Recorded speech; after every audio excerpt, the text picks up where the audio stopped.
isi n'ibifitanye isano nayo byose akenshi ni ikinyoma kiyizanira amahoro kurusha ukuri. Ikinyoma nicyo gitanga umutuzo mu bihe byose ndetse kikazanira n'amahoro abantu.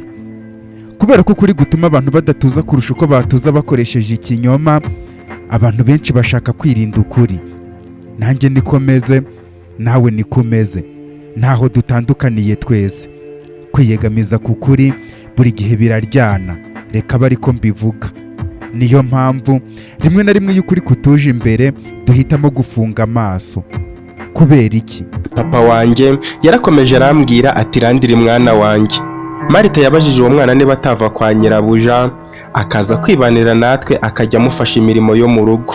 Uwo mwana amubwira ko yajya mu rugo gutora utuntu twe, ubundi ku munsi ukurikiyeho akaza tukibanira. Ngo kuko ubuzima uwo mwana yabwiye Marita abayemo budashimishije, kandi Marita akaba adakunda akarengane nk'ako ngako. Twakomeje kuganira na Marita ariko ategura ifunguro rya nijoro, kugeza ubwo byatunganye bigahurirana na Rufusa atashye. Ubundi twese tugasangirira ifunguro hamwe, ubundi tukerekeza ku buriri. Twageze ku buriri Gasitamu abanza kuvuga isengesho ryo kuryama nk'umwana watojwe, ubona ko yarezwe na padiri na mama we koko. Amaze kurivuga turambika imisaya. Gasitamu ahita asinzira, ariko njye mbanza gutekereza ku kuntu umunsi wose wagenze. Ntekereza ukuntu Burina yanteye, nkamukubitana agahinda n'umujinya kubwo kuba umukunzi wanjye n'umwana wanjye Rozange na Neyira nari maze kumenya ko batakiri muri iyi si y'abazima. Ibyo bituma nanone nongera kugira agahinda gakomeye cyane, ntangira ntakira papa wanjye nawe wari waravuye mu buzima, ariko kumutakira bigaterwa nuko mu mashusho nabonye yansigiye yambwiye ko azandeberera. Ibyo bigatuma nshaka kumwisanzuraho nkamubwira agahinda kanjye mvuga nti papa, ese kuko aho uri hose urandeberera? Ese wahisemo kwigendera kubera ko wari uzi ko ibi bintu byose bizaba bimeze gutya kugira ngo nsigire intambara njyenyine? Ese kuki ari njye ibintu byose nk'ibi bigomba kubaho? Ese hari impamvu ituma ari njye ugomba kubabwaho n'ibi byose? Papa, mu by'ukuri uri umubyeyi nibuka mu buto, umubyeyi wankundaga ndetse ugakunda na bashiki banjye utarobanuye, ukaba umubyeyi ntagereranya n'abandi, ariko ubwiza bwawe ntibwishimirwe na bose. Papa, ni ukuri ntabwo nzi icyo amaraso yacu apfa n'abantu, kuko nta kibi nzi twakoze kugira ngo twiturwe inabi nk'iyo tugirirwa. Papa, basize aho uri kumbonera Rozange n'umwana wanjye Neyira. Papa, ndabizi ko bitigeze bigushimisha kuba narakoze ibyo nakoze nkiri muto, ariko n'ubundi Rozange naramukundaga cyane, ku buryo no kuba ntari kumwe nawe aricyo kintu ndimo kwicuza. Ese papa, ubu nkora iki koko? Nakomeje kwivugisha mu mutima ncecetse kugira ngo ntaza gusohora ijwi ngasakuriza abandi. Nuko ibitekerezo biza kuntwara ndasinzira, nongera gukanguka mu gitondo nibwira ko byibura agahinda karaba kashize. Ariko ahubwo muri icyo gitondo ngifungura amaso, nta kindi cyanyakiriye uretse amarira no kwibuka uburyo nagiye kwa muganga ngasanga akana kanjye Neyira kakivuka, na mama we Rozange ngatangira kubasekera no kubaririmbira. Ariko ibyo byishimo ntibyatinda, ndabasiga ngo nje kurwanira imitungo. Gusa nabyo sinabyicishije kuko nari ngiye gukiza ubuzima bwa Marita, nari nzi ko afitwe na Sorina. Ahubwo icyo nicujije ni ukuntu ntahise njya kureba Rozange, byibura ngo muzane byose bitaraba. Nuko nkomeza gutekereza nishinja icyaha cy'ibintu ntigeze mvuga, nisanga ndimo kuganira n'Imana mvuga nti Mana nyir'ibiremwa, nkweretse ubuzima bwanjye, ndabizi ko ari wowe ugena byose ukanabivugiramo, ububasha bwose akaba ari ubwawe imbere n'inyuma. Ndakwinginze mpa imbaraga, umpe kwihanganira ibyo nyuramo byose, umpe gutera intambwe ijya imbere, umpe kwihanganira ibyo ntabasha guhindura, kuko nifuje kubihindura naba nshaka guhangana n'umugambi wawe, kandi umugambi wawe utaburizwamo. Ngusabye nizeye muri iki gitondo ngo undeberere ku bwa Yezu Kristo umwami wacu. Namaze kuvuga iryo sengesho ndenzaho n'ayandi yo mu rusengero. Dawe uri mu ijuru, ndakuramutsa Mariya, ndemera Imana Data, hubaho Imana Data, ndetse n'isengesho ryo gutura umunsi. Maze kuyavuga ndabyuka mva mu buriri, ngenda ngana muri dushe mbanza kwihanagura ku maso kugira ngo ngabanye ibitotsi. Ubundi ngaruka mu cyumba ndihanagura, nambara utwenda two mu rugo, mva mu cyumba ngenda ngana muri salo. Kugera muri salo nsanga nta muntu urimo ndicara, ariko kwitekerezaho ndi mu buriri narwanyaga nje muri salo bikomeza kunganza. Kureba ku isaha mbona amasaha y'akazi ntago aragera, kuko nari nabyutse kare cyane. Ubundi mfata umwanzuro wo kuba najya gusura Desimeriti na Dr Kereki ngo ndebe uko bameze, ndetse ndebe n'umugore wa Kereki kuko Lorena yari yavuze ko amuzana ku munsi Makironi yari yaje kudusura. Nuko nsubira mu cyumba nkoramo imyenda njya muri dushe, mvuyeyo nditunganya neza ngira amahirwe Gaston sinamukangura. Ubundi mva mu cyumba ngenda ngana muri salo, kuhagera mpahurira na Marita. Ambaza amakuru n'impamvu isura yanjye yabaye ndende, mubwira ko nta kibazo mfite. Marita arabibona ko mubeshya, ahita avuga ati Petero, ni buriya niba hari abantu 3 bakuzi neza muri iki gihugu ndi muri bo, bityo nta mpamvu yo kwirirwa mbeshya kumeze neza kandi atari ko bimeze. Erega ndabizi ko ufite byinshi biguhangayikishije, cyane cyane kuba umuryango washakaga kugira hano hafi wamaze kumenya ko utikibashije kubana nawo, ikirenze ibyo ukaba utabasha kuwubona ukundi, ndetse ukabona ahangayikiye ubuzima bw'ahazaza kubera ko inzira zose ziri imbere zuzuyemo abanzi benshi cyane. Ariko Petero, ndakwinginze gabanya ibitekerezo, wibuke ko turi kumwe nawe, kandi igihe cyose ushaka kwimara ibitekerezo uze udusanga, aho kujya gushakira ubuhungiro ahandi kandi duhari. Ni ukuri ndabigusabye kandi turi kumwe nawe. Ni wowe muntu twese tuzi ukomeye kurusha abandi, ni wowe musore uhamye tuzi kandi twizera, bityo umurunga w'ibibazo ntukagukurure ngo ugende ubisanga cyangwa se ngo ubihe umwanya mu mutima wawe, ahubwo ujye uhungira kure ugana inshuti n'abavandimwe, uze tuguhumurize kandi byose igihe kizagenda kibikwibagiza birangire byose bigenze neza. Marita nahise amubwira nturakoze cyane Marita kumpumuriza nubwo nanjye biba bitanyoroheye. Ndabizi uri kwisanisha n'ibibazo byanjye ukumva uburibwe burimo, akaba ariyo mpamvu uri kumbwira gutyo kuko nzi ko nawe wanyuze muri byinshi, ariko nanjye ntako ntari kuba nagize ngo mbyikuremo, ahubwo nuko ari uko abantu badafatikiye ibintu kimwe. Ariko nta kibazo rwose, we ntumpangayikire, kuko nanjye icyo ndi gukora ni ugushaka uko niyakira, kuko ntago nakomeza kubiha umwanya kandi nzi neza ko nta kintu nzabihinduraho. Kandi urakoze cyane mushiki wanjye. Namaze kuganira na Marita ibyo ubundi musezeraho, ambaza impamvu ngiye kare kandi yari agiye gutegura ibya mu gitondo. Marita amubwira ko ngiye kureba abantu muri kampani ariko ntaratinda, ambwira nyifuriza igitondo cyiza. Mfata inzira ijya muri kampani ndetse nawe ajya mu gikoni, nuko mu kugenda ngana ku bitaro ubundi ninjiramo, kurinda ngeze aho ba Desimeriti bari. Ubundi ngerageje gufungura umuryango biranga, nza kwibuka ko twemeranije ko bazashyiramo kode y'urufunguzo. Ubundi ndakomanga, ariko yari ay'ubusa kuko gukomanga kuri urwo rugi ntago byari gutuma banyumva.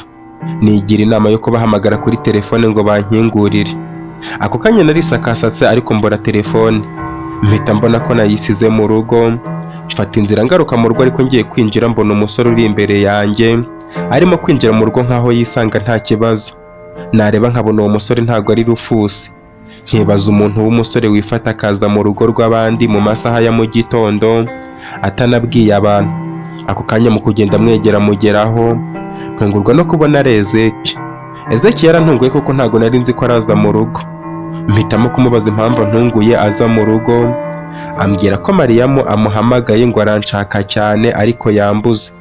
Ako kanya Ezeki nahise mubaza impamvu Mariyamu anshaka, ambwira ko ntabyo azi bityo nahamagara Mariyamu akanyibwirira. Mubaza igihe yamuhamagariye maze Ezeki arambwira ati ubundi Chairman ntakubeshye kuko numva nta kintu naguhisha. Kuva ejo mu gitondo turi ku meza bagatangira kuduserereza njye na Mariyamu ngo turasa, ntago bari barimo kubeshya, kuko njye nkibona Mariyamu bwa mbere nahise mwibonamo, ku buryo natangiye kumva umutima wanjye urimo guterera mubi.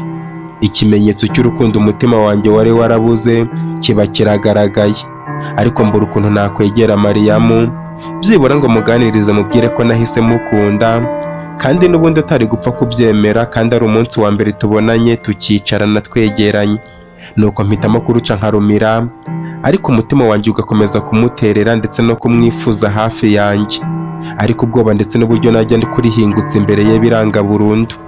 Muri uko gukomeza gutekereza kuri Mariyamu, ari nako ndi kugenda mutera ijisho.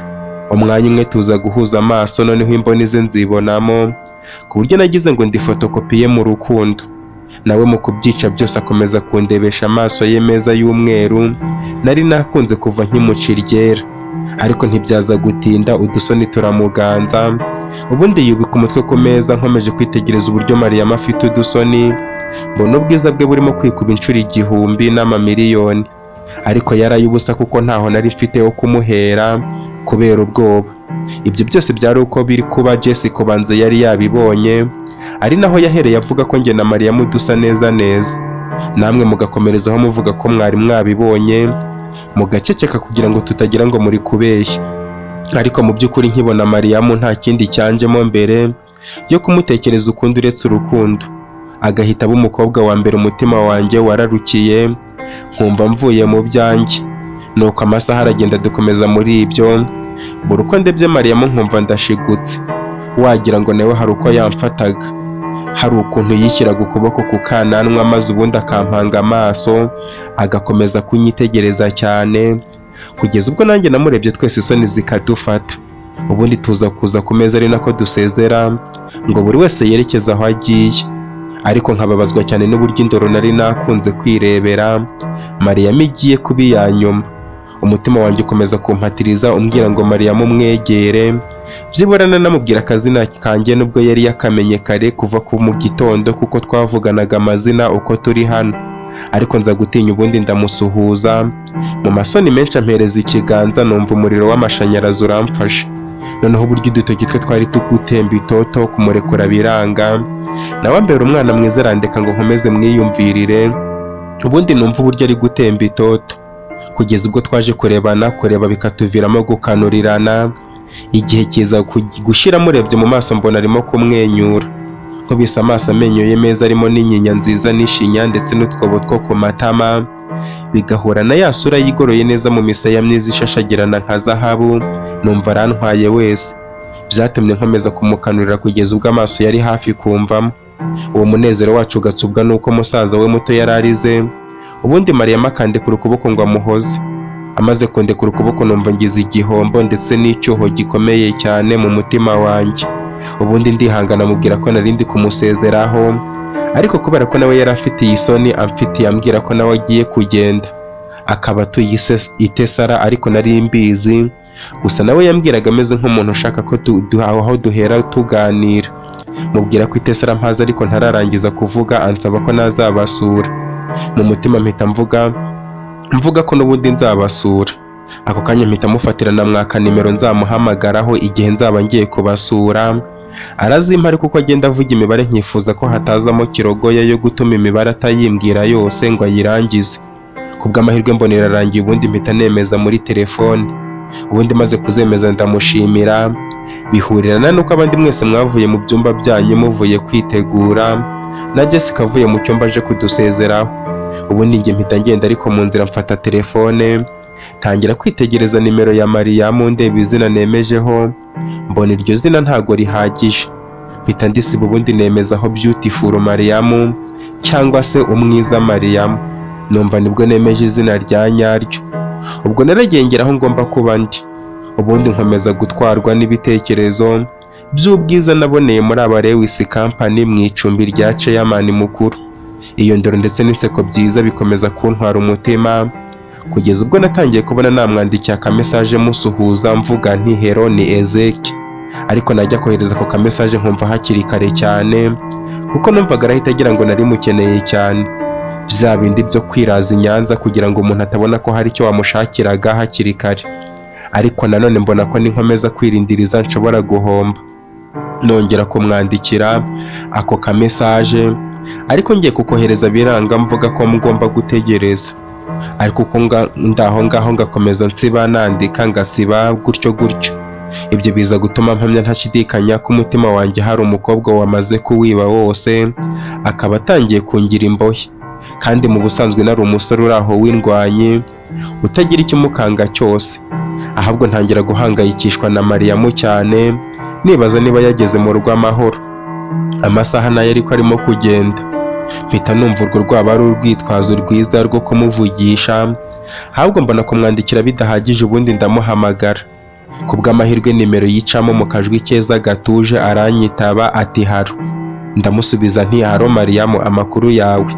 Aransubiza ati ni meza cyane, ayanyuse namwe ko ntari kubamenya. Ndamusubiza nti natwe amakuru ni meza cyane. Ntago wari kubasha kumenya ariko ndi Ezeki, umwe mwari kumwe kwa Peteroni. Mariyamu ahita avuga ati wawu, uzi ko ntunguye sha, maze numva utarafata umwanya wawe ngo mpamagare, ni ukuri ndishimye cyane, ahubwo se uzadusura ryari? Ako kanya Mariyamu yamaze kumbwira gutyo numva uburyo ahise yirekura mu buryo ntazi. Nyuma yo kumva ko ari njye numva nanjye ndamwishimiye cyane. Noneho uburyo akajwi ke kasonaga neza mu matwi yanjye, numva ibyishimo bisesekaye umutima wanjye. Mva muri salo nari nicayemo njya mu cyumba ndyama ku buriri kugira ngo ngorore ijwi neza nze kumuvugisha yumva rigororotse, atari nk'iry'umuntu wanyweye inzoga n'itabi. Mariyamu mubwira ko nzabasura ubu vuba, mboneraho mubaza niba koko nimbasura bizabashimisha. Mariyamu ambwira ko bizamushimisha ku rwego rurenze, kuko kumenyana nanjye byamushimishije. Numva ni byiza, mboneraho kumubaza niba yageze mu rugo. Ambwira ko yahageze n'ubu amaze kuryamisha Fereyiro musaza we, nyuma y'uko Peteroni ahavuye. Nuko dukomeza kuganira, ariko nshaka icyo mubwira ku bijyanye n'urukundo nkumva ataba ari cyo gihe, kugeza ubwo amayinite yaje gushira nkamusezeraho namubwira ko turajya tuvugana. Mariyamu ambwira ko nukuri nta kibazo cyo kuvugana. Namaze kuvugana na Mariyamu mpita nisimbukiriza ku buriri hafi no kubuca. Mpita numva ko Mariyamu nanjye nifashe neza nshobora kuba hafi ya cyane. Nuko muri ibyo byishimo nza gutwarwa ndasinzira. Nza gukanguka ndeba mu kirere nkabona ntago ndi kwibona, kumbe bwari bwije kera cyane. Nuko mfata telefone yanjye ngo murikishe itoroshi, ariko nkiyifungura nkubitwa n'ibikezi by'akamesaje katurutse ku mwiza nari nikundiye muri uwo munsi, avuga ati hero umugoroba mwiza nshuti. Ako kanya ndebye igihe kaziye mbona hashize iminota 32 yose ntaramusubiza.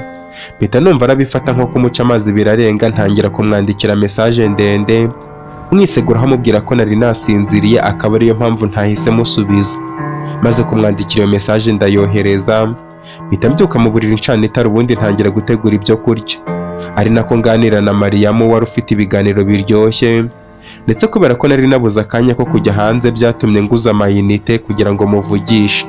Tuza kuganira ibiganiro byiza, ariko ubwo bwagera ku kumubwira uko namukunze nkumva ntago ndi kubibasha. Amayinite aza gushira aribwo nshaka kubimubwira, ariko byari byarangiye. Dusigara twandikirana mesaje, ariko birumvikana kuri mesaje nta kindi twavugaga kiri mu rukundo. Biza kurangira wa musore waryamaga saa 2 na saa 3 ageze saa 7 za nijoro ari kuganira n'umukobwa kuri telefone. Icyo kiba ikimenyetso kindi kimpamiriza ko Mariyamu nari maze kumukunda. Biza kurangira nsinziriye nkanguka mu gitondo numva telefone yanjye irasona. Mu kureba umpamagaye mbona handitse ngo ni umwiza Mariyamu. Mpita nihungura amaso nkaho tugiye kuvugana ndeba, ndetse n'ijwi ndarigorora. Mwitaba mvuga nti mwaramutse Mariyamu. Mu kunyitaba nsuhuzanya imvugo iri mu kajwi keza. Bwa mbere mu mateka numva akajwi k'umukobwa ukibyuka, mbigereranya nuko yaba ameze aribwo akibyuka. Ibyo bitekerezo binyereka ubwiza bwe, ubundi ambwira ko niba nkiri mu mujyi wa Kenti najya naza kukureba nkakubwira ko agukeneye cyane. Sinirirwa mubaza icyo agushakira, nanjye nk'umugaragu w'urukundo mpita nambara vuba ntanakarabye umubiri wose nza kukureba. Akaba ari uko nguko byagenze byose, kandi nkaba ndi kwiyumvamo ko Mariyamu agiye kugusaba ko wajyayo mu bijyanye n'imirima n'abakozi. Akaba ariyo mpamvu uri kubona nambaye gutya, bivuze ko niba ari ukujyayo njye nawe turajyana. Ezeki yamaze kumbwira gutyo, ubundi nkomeza kumwitegereza ndeba uburyo amaso ye ndetse n'iminwa ye biri kujyana n'ibyo ambwira, n'uburyo yarahangayitse cyane kubera Mariyamu. Mbona ko ibyo yavugaga ari byo koko. Ubundi mpita nanjye njya mu cyumba nkuko nari nje kureba telefone ngo mpamagare Desimeriti. Mbona Mariyamu yampamagaye kenshi arambura. Mpera kuri we muhamagara ambwira ko ibintu byahinduye isura mu mirima n'abakozi, ngo bari kwigaragambya cyane ngo barashaka kubonana nanjye, bityo nintajya kubareba uwo munsi ntago bazasubira mu mirima yacu ntarajya kubareba. Namaze kumva Mariyamu mboneraho kumubaza icyabaye n'icyo abakozi bashaka. Mariyamu ambwira ko kubimbwira nta kintu byamara, uretse ko kuba nagitesara ari cyo cyakemura ikibazo gusa. Nuko mubwira ko ako kanya ngiye gufata imodoka, ko mu masaha make ndaba mbagezeho. aranshimira cyane, nanjye mubwira ko ubuhinzi ari bwo twishingikirijeho bwa mbere, bityo batari gukora ntago natwe twakora, akaba ariyo mpamvu ngiye guhita nza kubareba. Namaze kuvugana na Mariyamu ubona Ezeki ahangayitse cyane. Marita ahita aza avuye mu gikoni arimo gukoma amashyi. Ezeki abibonye agira isoni. Marita amubwira ko azi kubara inkuru neza agashyiramo n'ibirungo, nkaho kuvuga ko yakunze Mariyamu gusa bitari bihagije. Ezeki kubera ko ataramenyeranye na Marita yabuze icyo avuga, mubwira ko mwihorera ko Marita ari umusazi utereye aho ngaho. Marita afata akanya ko kuba yakwegera Ezeki maze aramubwira ati ubundi ibyo byose ubwiye Petero ni nanjye nkumviraho aho nari nebereye hariya hirya, ntabwo ari hano wagakwiye kuba uri kubivugira, ahubwo wagakwiye kuba uri kubibwira uwo ugomba kubibwira, ugomba kubyumva, kandi nubwo bitubwiye twe nta kintu twagufasha urabizi.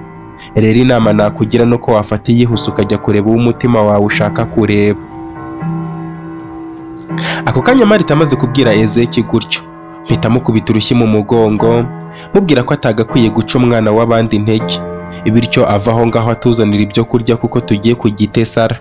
Marita agenda arimo kwijijuta avuga ngo nyamara mujijije ubusa, kuko inama yari ari kugira Ezeki ni iya nyayo.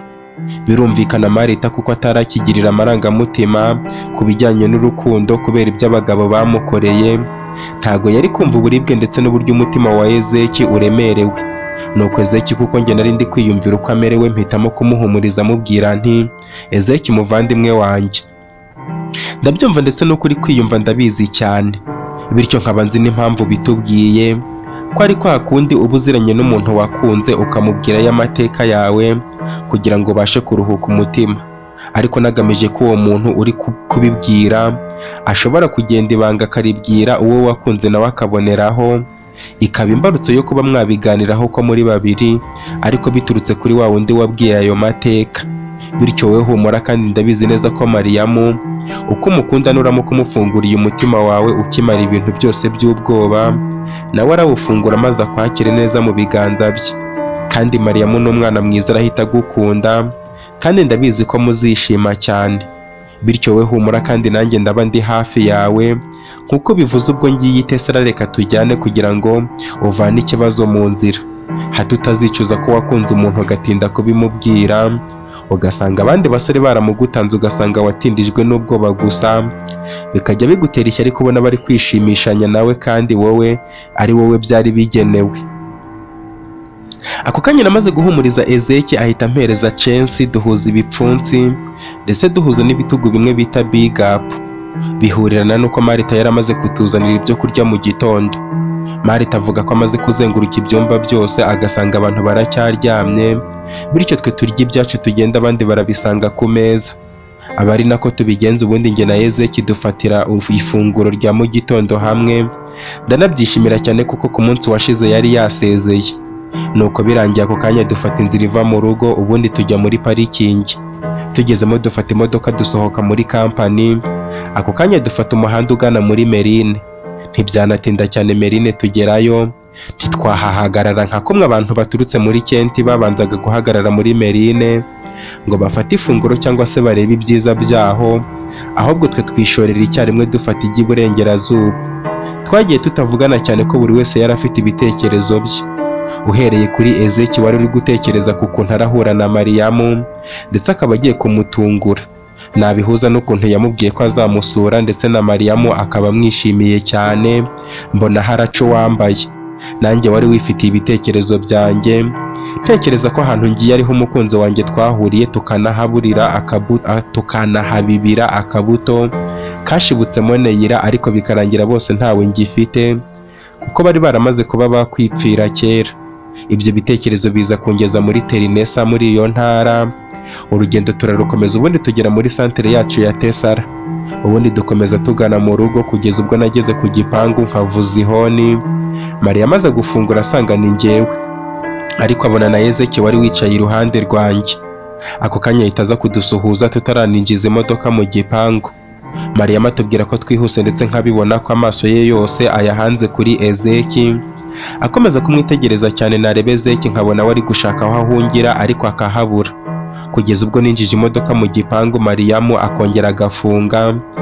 yajya kuduha karibu muri salo nkabanza nkamubaza ibyabaye, akambwira ko no muri ako kanya abahinzi bashinzwe imirima bari mu mirima ariko batari gukora, ahubwo biteranirije hamwe bimeze nk'abari mu myigaragambyo bavuga ko bamaze kumenya ko nabaye chairman ndetse nkaba narateye imbere bityo ngomba kubongeza umushahara. N'umukuru w'ako gace akaba arimo kubinginga ngo base bareke kwigaragambya, ariko bakaba bamwimye amatwi nubwo ari abaturage abayobora. Rero byaba byiza ngiyeyo nkabaganiriza nkumva ibyifuzo byabo. Ako kanya Mariyamu yamaze kumbwira gutyo mubwira ko atari na ngombwa ko twinjira mu nzu, ahubwo yaza tukajyana ubundi tukajya kureba abo baturage nk'umuntu bayobora. Ambwira ko aje gato yabanza arebe musaza we mu nzu niba yakangutse kuko yari amaze akanya gataryamye. Nuko natwe dutegerereza hanze ntekereza ku baturage badukoreraga, ariko n'ubundi nari nabyumvise ibyo bashaka kandi ntago nari kubasubiza inyuma. Ndetse nza kubona no mu bakozi bose bakorera Lewis Company ko aribo bakozi tutigeze tuganira nabo ngo twumve banyuzwe cyangwa batanyuzwe, kuko uwa nyuma twari twarakoranye raporo yari Iyasente ushinzwe factory ya Marita. Ako kanya Mariyamu arasohoka avuga ko feri iragisinziriye, ubundi adusaba ko twagenda tugana mu mirima. Dusoboka mu gipangu aragifunga neza, tugenda n'amaguru tugana ahari imirima. Wa muhanda nawuhuriyemo na Rozanje bwa mbere sinahita mumenya. Mariyamu nanjye ndetse na Ezeti tugenda tuganira bisanzwe, ndetse nkanagerageza kwigira muri telefone ngo mbahe akanya, ariko Ezeki akabura aho ahera abwira Mariyamu ko amukunda. Kugeza ubwo twageze hamwe njye na Jessica na Marita twabaga twicaye mu ihema, tukahasanga abaturage bose badukorera barimo kuganira n'umukuru wabo w'ako gace kabo. Umukuru w'ako gace ambonye ahita avuga ko agize amahirwe yo kuba nje bityo mvugisha abo baturage. Ako kanya namaze kubasuhuza mbahagarara imbere, dore ko nari maze no kumenyera kuvuga ijambo abantu benshi. Ntangira mbabwira nti mu by'ukuri mbere na mbere mbanje kubasaba imbabazi zo kuba mu gihe cyose gisije ntarabonetse akanya ko kuza kuganira namwe, bityo tukaba twaraburanye bigatuma tutamenya uko ibintu muri kubifata cyangwa se ngo mutugezeho n'ibyifuzo byanyu. Ariko muri uyu mwanya ndagira ngo ibintu byose tubishyire ku ruhande ntidupfushe igihe ubusa, kuko akazi niko ka mbere. Ndabizi murakora neza kandi cyane nuko mushoboye. Iyi akaba ariyo mpamvu nanjye itumye nza hano kugira ngo tuganire ku byifuzo byanyu n'icyo mushaka, ubundi dusubire ku murongo uru ruganda rwacu rw'ubuhinzi rwahozeho. Ndumva rero naho mwanya mwese mukatubwira uko mubishaka nibyo mwifuza, ubundi ibibazo bigakemuka. Mudugudu Yesu bati nyakubahwa chairman, reka mvugira aba baturage kuko mbere y'uko ibi ngibi biba bari barangejejeho icyifuzo cyabo, ariko sinabyibuka kubera gahunda nyinshi nanjye mba mfite. Aribwo muri iki gitondo nashatse kukigeza kuri uyu mukobwa ubakoresha Mariyamu, ariko ngasanga nari narakererewe kubera ko bari barangije gupanga kubikora gutya. Ariko ikintu bifuza nuko byibura wajya ubasura rimwe mu byumweru bibiri. Ikindi bifuza nuko mwabongeza umushahara ku mafaranga w'amafaranga, mwabahaga mukongeraho amadenari hagati ya 400 na 650, bityo baramutse babonye uwo mushahara wose bakora nk'uko babinyijeje. Ikindi kandi nuko abashinzwe umutekano wo kurinda ibihingwa byanyu nabo ari uko babyifuza, nabo mukabongereraho umushahara kugira ngo babashe kubaho ndetse banatunze imiryango yabo. Impamvu babyifuza gutyo kandi nyamukuru nuko bashaka ko akazi bakora hano ariko kazi baba barambirijeho, ku buryo hatazagira ugira igitekerezo cyo kumva ko akazi ka hano katamuhagije ugasanga agiye gushaka akazi ku ruhande, bityo ugasanga ari gufatanya iminsi yo gusibira hano kugira ngo ajye gushaka andi mafaranga hirya, ugasanga na hano biri kuzamba. Urakoze chairman. Umukuru w'ako gace yamaze kuvuga gutyo mpita numva ni ibintu bakeneye nta nubwo biruhisha, ahubwo impamvu akaba ari uko natinze kuza kubareba ngo tubiganireho. Ndebye umubare Mariyamu yari yampaye wabo, nkagereranya n'ukuntu igihugu cyacu cya Kentrone cyose gihanze amaso aba Lewis Factory, mpita mbihuza n'amadenari bakaga nk'inyongezo hagati ya 400 na 650. Mpita mbabwira ko rwose ubu ngubu nibatangira guhembwa muri uko kwezi bazahembwa hiyongereyeho amadenari 865. Ako kanya batangira kunkomera amashyi icyarimwe. Mariyamu aranyegera mbaza niba ntibeshye mu mibare ku buryo twazahomba. Mariyamu mubwira ko kuba yitwa Lewis Company ari uko harimo ubuhinzi, bityo kugira ngo iyo myigaragambyo izabeho nanone ari ukubongera menshi cyane, ku buryo bumva nanjye nakabije, ubundi bakazibagirwa ibintu bijyanye no kongera gusaba inyongezo. Ako kanya Mariyamu namaze kumubwira gutyo arabyumva. Ezeki ambwira ko nta muntu utashimishwa gukorera njyewe, kuko byibura numva ibitekerezo by'abakozi bacu. Umuyobozi w'ako gace ako kanya amusaba ko yaza tugatambikana nyuma yo gusezera ku bakozi. Ambwira ko nta kibazo tuza tuganira.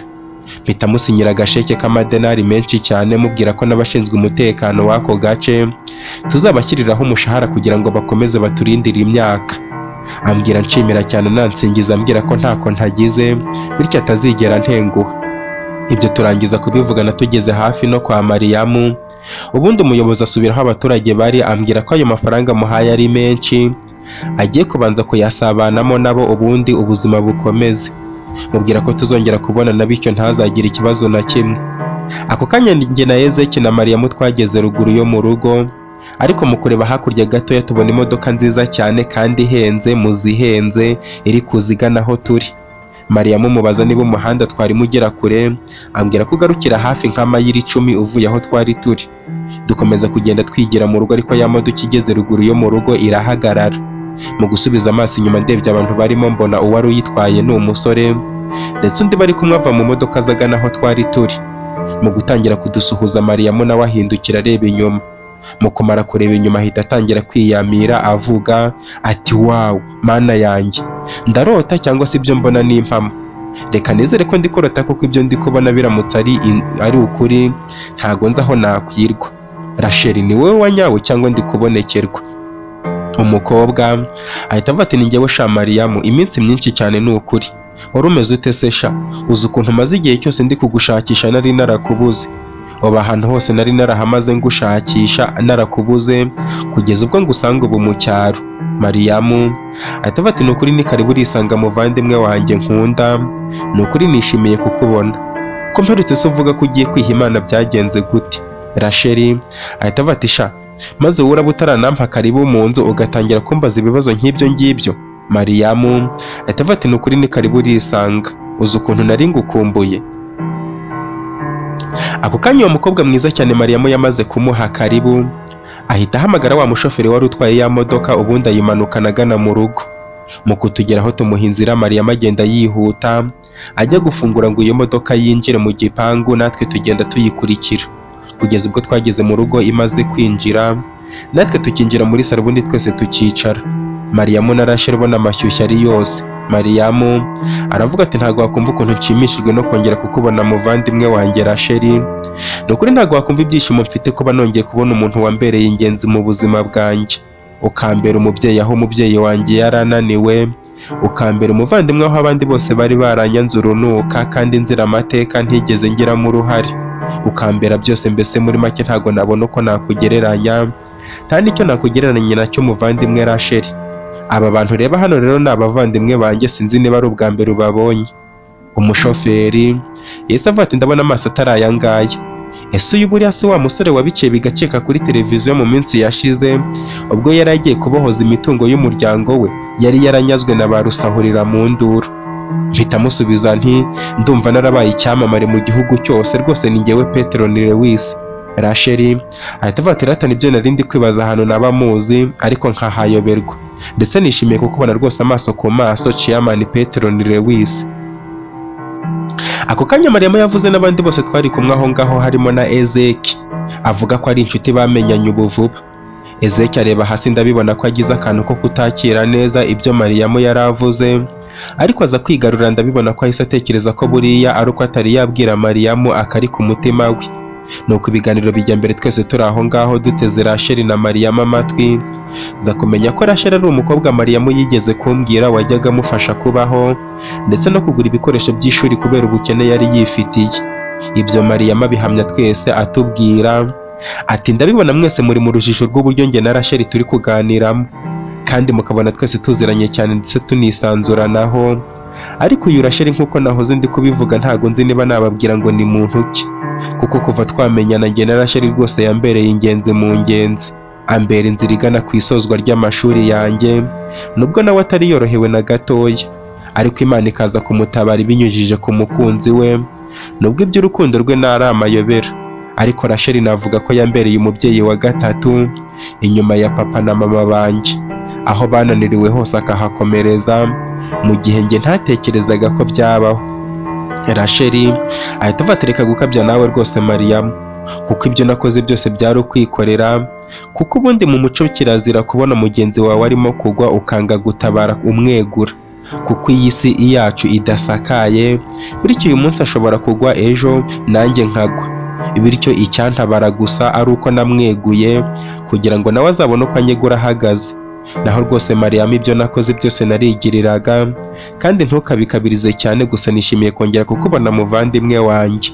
Mariyamu ati turakoze muvandimwe, ariko ntabwo nakwibagirwa na gatoya, gusa ariko nanone ngufitiye amatsiko menshi cyane, kuko kuva twarangiza amashuri uvuga ko ugiye kwiha Imana, dore nkaba nongeye kukubona ahangaha gutya biri kunshanga. Ese amakuru yawe byagenze gute? Amakuru ya wa mukunzi wawe Reni? Rasheli ati nawe rwose ugira amatsiko, ariko mbere ya byose reka mbanze mbere ku mukunzi wanjye turi kumwe muri iki gihe. Uwo mukunzi wanjye akaba ari umukunzi w'amateka akomeye mu buzima bwanjye, ntasiba kuvuga ko kuba ndiho ari we mbikesha. Uwo mukunzi wanjye akaba ari nta wundi uretse uyu waje antwaye mu modoka nziza cyane, akaba yitwa Reni. Reni yahise avuga ati rwose nawe Sheri reka kubikabiriza cyane. Rasheli ahita avuga ati mu by'ukuri ntabwo nabona uko ntakagiza umukunzi wanjye ngo mbirangize, kuko ubuzima bwanjye akaba amahoro yanjye ndetse n'umutuzo wanjye, kandi nkaba ntapfa kubona umugereranwa nawe. Mu by'ukuri Reni uri byose kuri njye, wambereye ikiramiro aho nari ngiye kugwa ngapfa nabi, wambera inzira inganisha ku byiza n'umutuzo ntibagiwe umunezero, umbera ingoyi y'ibyishimo aho nari mbabaye cyane ndetse nshavuye kubera ubuzima nisanzemo, umbera inzira igana Rurema Nyagasani, kuko nari naratanye kubera kuvuka ngasanga iwacu ibintu byose byarazambye.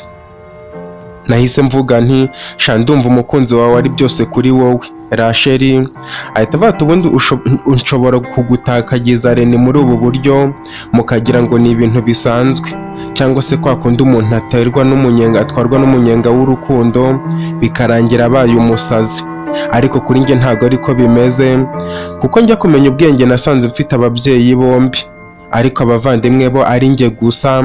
Iwacu bari abahinzi borozi, ariko nabo badafatika kuko nta mirima yabo bagiraga. Inkota y'ubukene n'ubutindi nicyo kintu cyabasogotaga buri munsi, kuko no kurya iyo twabaga twagize amahirwe ni igihe papa na mama babaga bagiye guhinga mu mirima y'umugabo w'umukire witwa Federico, bakabaha uturyo tw'intica ntikize kugira ngo babashe kubaho. Ibyo bikaba byaratumye mvuka ndwaye bwaki kubw'imirire mibi y'umubyeyi wanjye w'umumama, ndetse ibyo bikamubabaza cyane. Nkimara kumenya ubwenge nasanze mama wanjye abana n'agahinda kadashira, nkamubaza impamvu ariko akanga kumbwira ikibazo yahuye nacyo, kubwo kuba ahorana agahinda gakomeye cyane. Ariko ikibazo cy'ubukene simbore kukibona mu rugo, ku buryo hari n'ubwo twirirwanaga agahinda tukararira amazi n'akababaro gusa. Uko iminsi yakomezaga kwicuma niko agahinda kabaga kuri mama wanjye kenshi, ndetse akagenda asaza bigaragara kandi akiri mutoya. Umunsi umwe nza kumubaza ikibazo gihari, mama wanjye ambwira ko burya nubwo mbona ari njye mwana wenyine, ariko nari mfite musaza wanjye wavutse mbere yanjye, ariko kubera ubukene abayobozi bagategeka ko uwo mwana yajya kwa nyogokuru wacu, maze nyogokuru akaba ari we umurera. Ariko nyuma y'igihe gitoya umwana bamujyanye kwa nyogokuru, nyogokuru nawe akaba yarananiwe kumurera, umwana akamucika akigendera, bakaba batazi aho bagiye. Mama ambwira ko aricyo kintu kimutera agahinda kurusha ibindi byose, kuko urukundo yari yarakunze imfura ye y'umuhungu rwari rwinshi cyane. Nanjye namaze kubimenya numvise ngoswe n'akababaro gakomeye cyane, nza kwifatanya na mama ndetse na papa wakundaga kuba babaye ariko ntabigaragaze, bya bindi by'amarira y'umugabo atemba ajya mu nda. Nuko dukomeza kubaho muri ubwo buzima. Mu gitondo ari ukunsiga mu rugo bakajya guhinga, nabwo batazi niba barabona aho barahinga. Nkagira amahirwe nkabona ku mugoroba baratashye, nkagenda mbasanga ngo ndebe mu dufuka niba hari ibintu batahanye. Nagira amahirwe nkabona bazanye utujumba n'agafu k'igikoma, kubera inzara mbere y'ibindi nkabanza guhekenya ku tujumba. ariko rimwe na rimwe mama tugaserera ambwira ko nimpekenye ibijumba ibyo nari kurya bihiye biraba bivuyeho, nuko nanjye nabona ndarara ntariye ibihiye kubera ko ndaba naho ibihekenye, nkihanganira inzara yandiraga mu nda, ubundi ngafasha mama nkajya kuronga utwo tujumba nawe ari gucana mu ziko, ariko nkirinda guhekenyaho, ubundi nkarangiza kuturonga amaze gushyiraho agasafuriya karimo utuzi two guteka igikoma, agashyiraho igikoma ariko nta hantu isukari twari kuyikura, cyamara gushya tukatwinywaho kugira ngo dushyushye mu nda, mama ikindi gikoma gisigaye akagipfundikirira mu isafuriya, ubundi agategereka agasafuriya karimo twa tujumba ku ziko, tugategereza ko dushya ubundi tukaza kurya tukanywesha na cya gikoma, ndetse tukumva ari byo biryoshye kuko ibijumba byabaga birimo isukari, umunsi ukaba urije ndetse n'iyindi ikagenda gutyo. Ariko mama igihe cyose twicaye imbere y'isafuriya iteretse ku ziko ntabure kuganya avuga ati ubu ngubu nubwo turi abakene ariko iyo aba twari kumwe n'imfura yanjye Derero ubu mba numva nishimye. Mama ndamusubiza nti mama ni ukuri hangane kandi igihe kimwe nizeye ko ibibazo byose tuzabivamo, ubundi Derero tukamubona kandi tuzishima. Mama wanjye agahita avuga ati mwana wanjye ngukundira ko uhorana ibyizere, gusa ibyizere byawe n'ubundi bizarangira ubonye ko ntaho bizakugeza. Nk'ubu ngubu reba harabura amezi make cyane ngo uba usabwa kujya ku ishuri, gusa mwana wanjye nizere ko utazigera ugira agahinda kuko ubona abandi bana mungana bajya gutangira ishuri maze ngo babare kuko twe nta gutunganya ubushobozi, sibyo mwana wanjye? Mama nahise mubwira nti mama ni ukuri ntago nakurenganya kandi nta muntu nzarenganya, gusa njye nizeye ko igihe kimwe byose bizarangira ubundi natwe tukaba abakire nko kwa Federico ku buryo agace kose bazatumenya. Mama ahita avuga ati mwana wanjye uransetsa rwose, gusa humura byose bizakunda. Twakomeje kwiberaho muri ubwo buzima, urugi rukinga 7, uruhu rw'imbaragasa rukiyorosa 14. Uwo mwaka uza kurangira ariko mama ibyo yari yambwiye ngo sinzigere mbabara kubera ko nzabona abandi bana tungana ubwo tuzaba twujuje imyaka 7 ngo tujye ku ishuri. Ariko muri icyo gitondo nahagaze ku irembo ryo mu rugo ngo ntangire nitegereza abandi bana barimo bajya ku ishuri, batangira kunyuraho mu myenda myiza y'ishuri ndetse mishya, ikirenze n'ibyo bakankwena bavuga ko ubutindi bwacu butumye ntajya kwiga.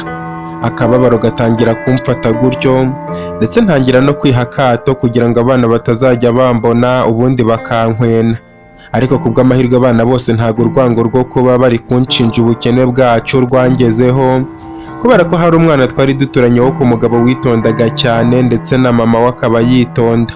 Uwo mwana w'umukobwa aza kwinginga iwabo ababwira ko baramutse bamfashije byamushimisha nanjye nkajya ku ishuri nkava mu gahinda. Uwo mwana witwaga Burina yansabye ko najya iwabo, nyuma y'uko bamubwiye ko nazaza bakandeba ubundi bakampa imyenda y'ishuri n'ibikoresho. Mu gitondo cya kare nza kubyuka nsohoka hanze mbanza kujya kuvoma amazi ku iriba, mvuyeyo nkubitana n'ababyeyi banjye bari bamaze kubyuka barimo kwitegura kuko Federico yari yabahaye ikiraka cyo guhinga.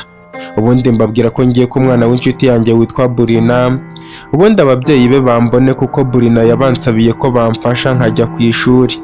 Mama wanjye yarishimye atangira kunshimagiza ambwira ko nzaba umwana mwiza cyane ndetse nkaba ndi n'umukobwa w'igitangaza, ndetse ambwira ko agiye kuntegereza kugira ngo ngaruke mu rugo mubwire amakuru nkuye kwa Burina. Nanjye mubwira ko rwose ntegereza numva ibyo Burina arambwira.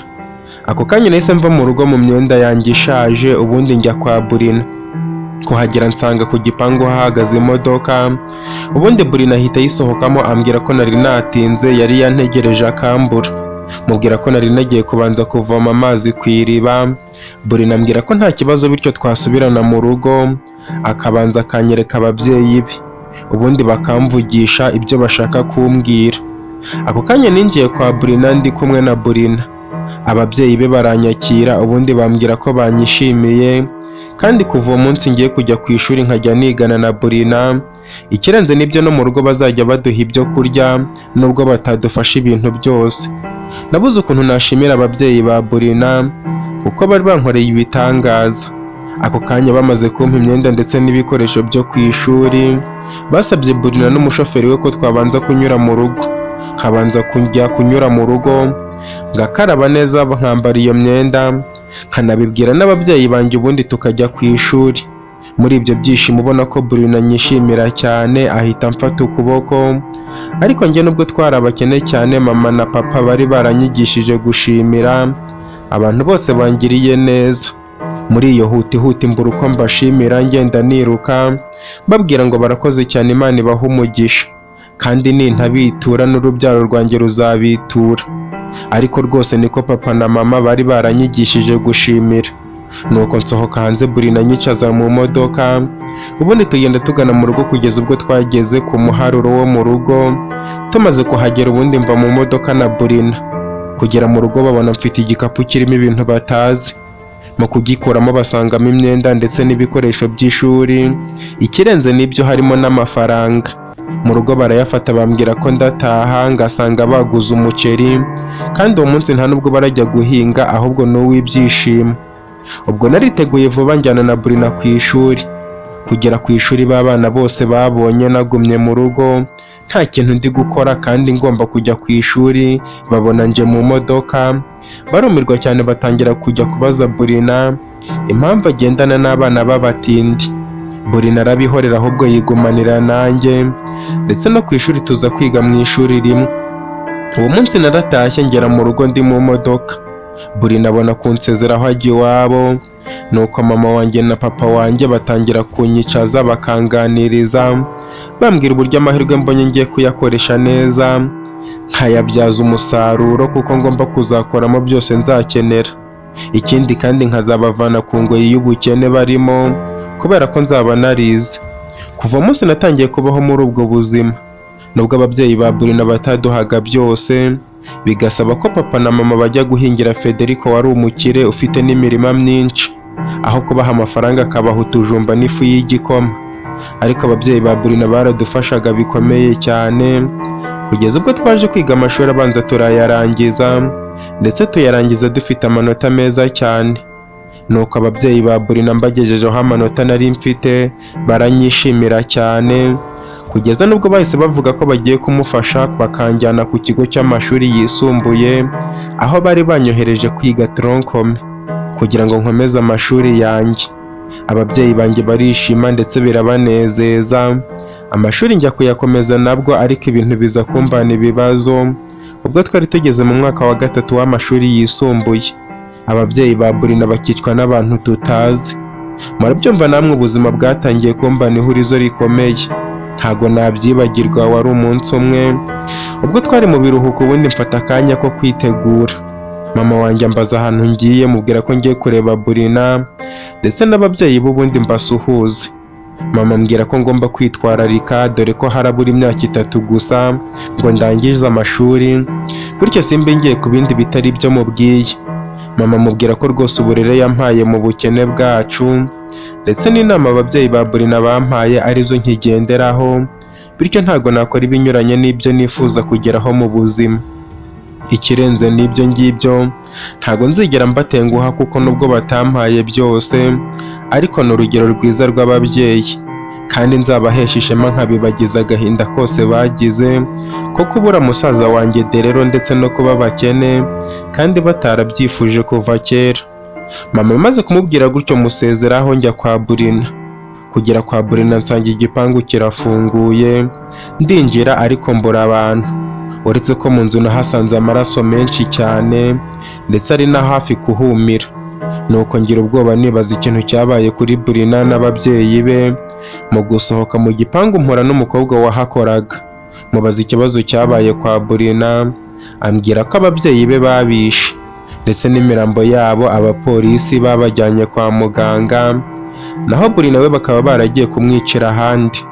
Namaze kwakira ayo makuru numva ndasaze, numva ubwonko bwanjye ntago buri kumpereza ibintu uwo mukobwa yaravuze, ku buryo nongeye kugarura ubwenge nisanga ndi mu rugo, ndyamye ku gasambi kari mu cyumba nararagamo, ndimo kurira cyane, ndetse mama na papa nabo banyicaye iruhande bafite agahinda.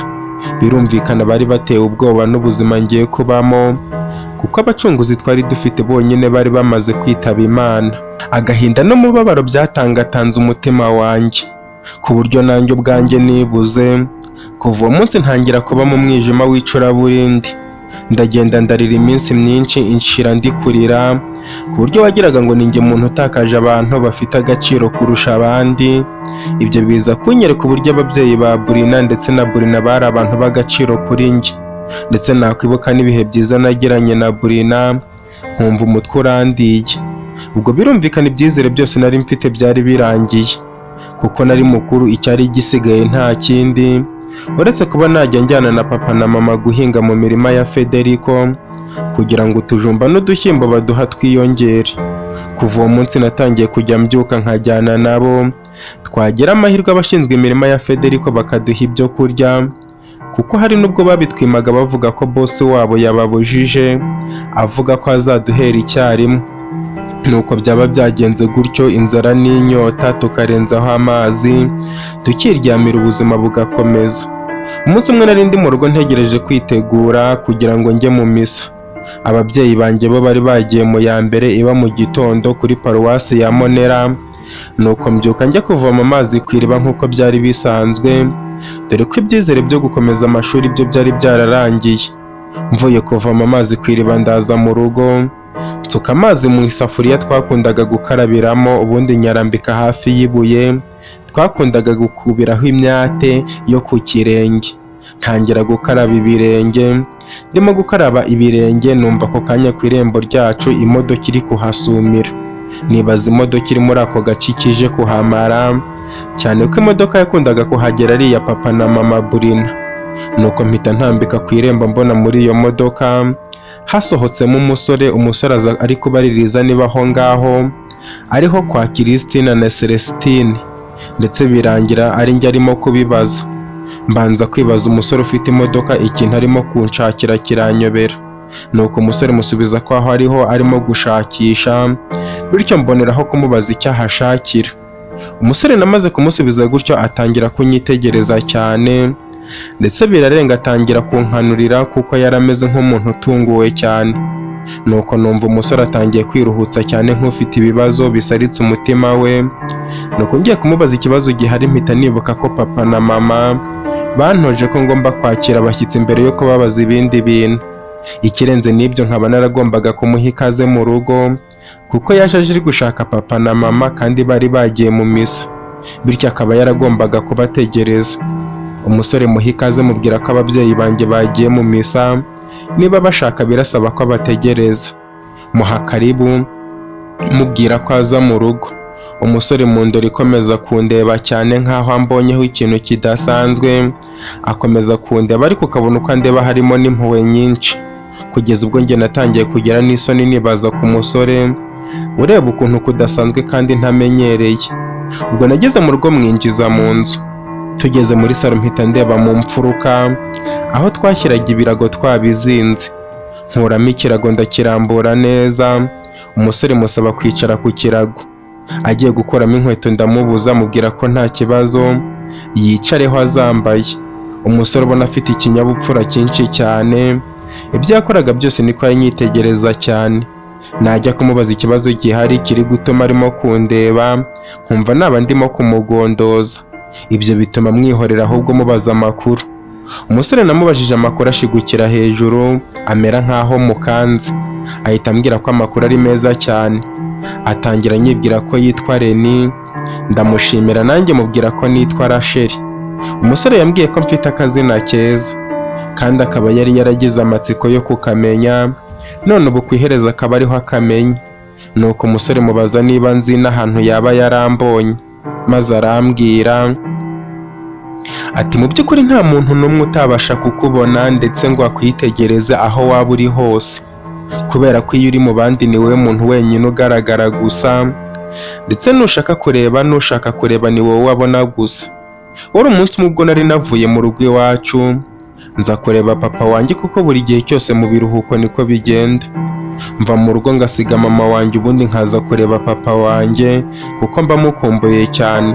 Ikirenze n'ibyo ngibyo nari mfite igihe kinini cyane, kuko njye amashuri yanjye yisumbuye nari nyarangije.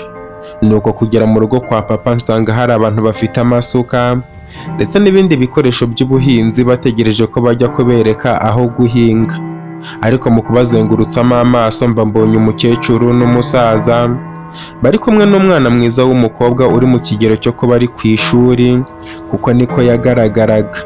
Nuko mbaza umwe mu bahinzi bari aho ngaho ambwira ko uwo mwana w'umukobwa ari umwana wa Celestine ndetse na Christina, ariko akaba yaramaze kumenya ko yacikishije amashuri ye kubwo kuba umuryango wabafashaga wari waramaze kwitaba Imana. Numva umwana w'umukobwa mugiriye impuhwe, ariko ntangira kumva nagenda nkamwegera kugira ngo mubaze amakuru ye ndetse n'izina rye, ariko nashaka kubigerageza bikanga burundu. Ntangira kwibaza impamvu ndi gutinya umukobwa kandi ari ubwa mbere mubonyeho, nibaza impamvu ishobora gutuma mutinya. Nakwishyiramo akanyabugabo bikanga, kugeza ubwo papa wanjye yasohokanye mu rugo n'ushinzwe abakozi be agatangira kubabwira aho barahinga uwo munsi ndetse n'amabwiriza ngenderwaho yo gukoreraho. Nuko arangiza kuyababwira njye amaso yanjye agihanze kuri wa mwana w'umukobwa nari nabonye.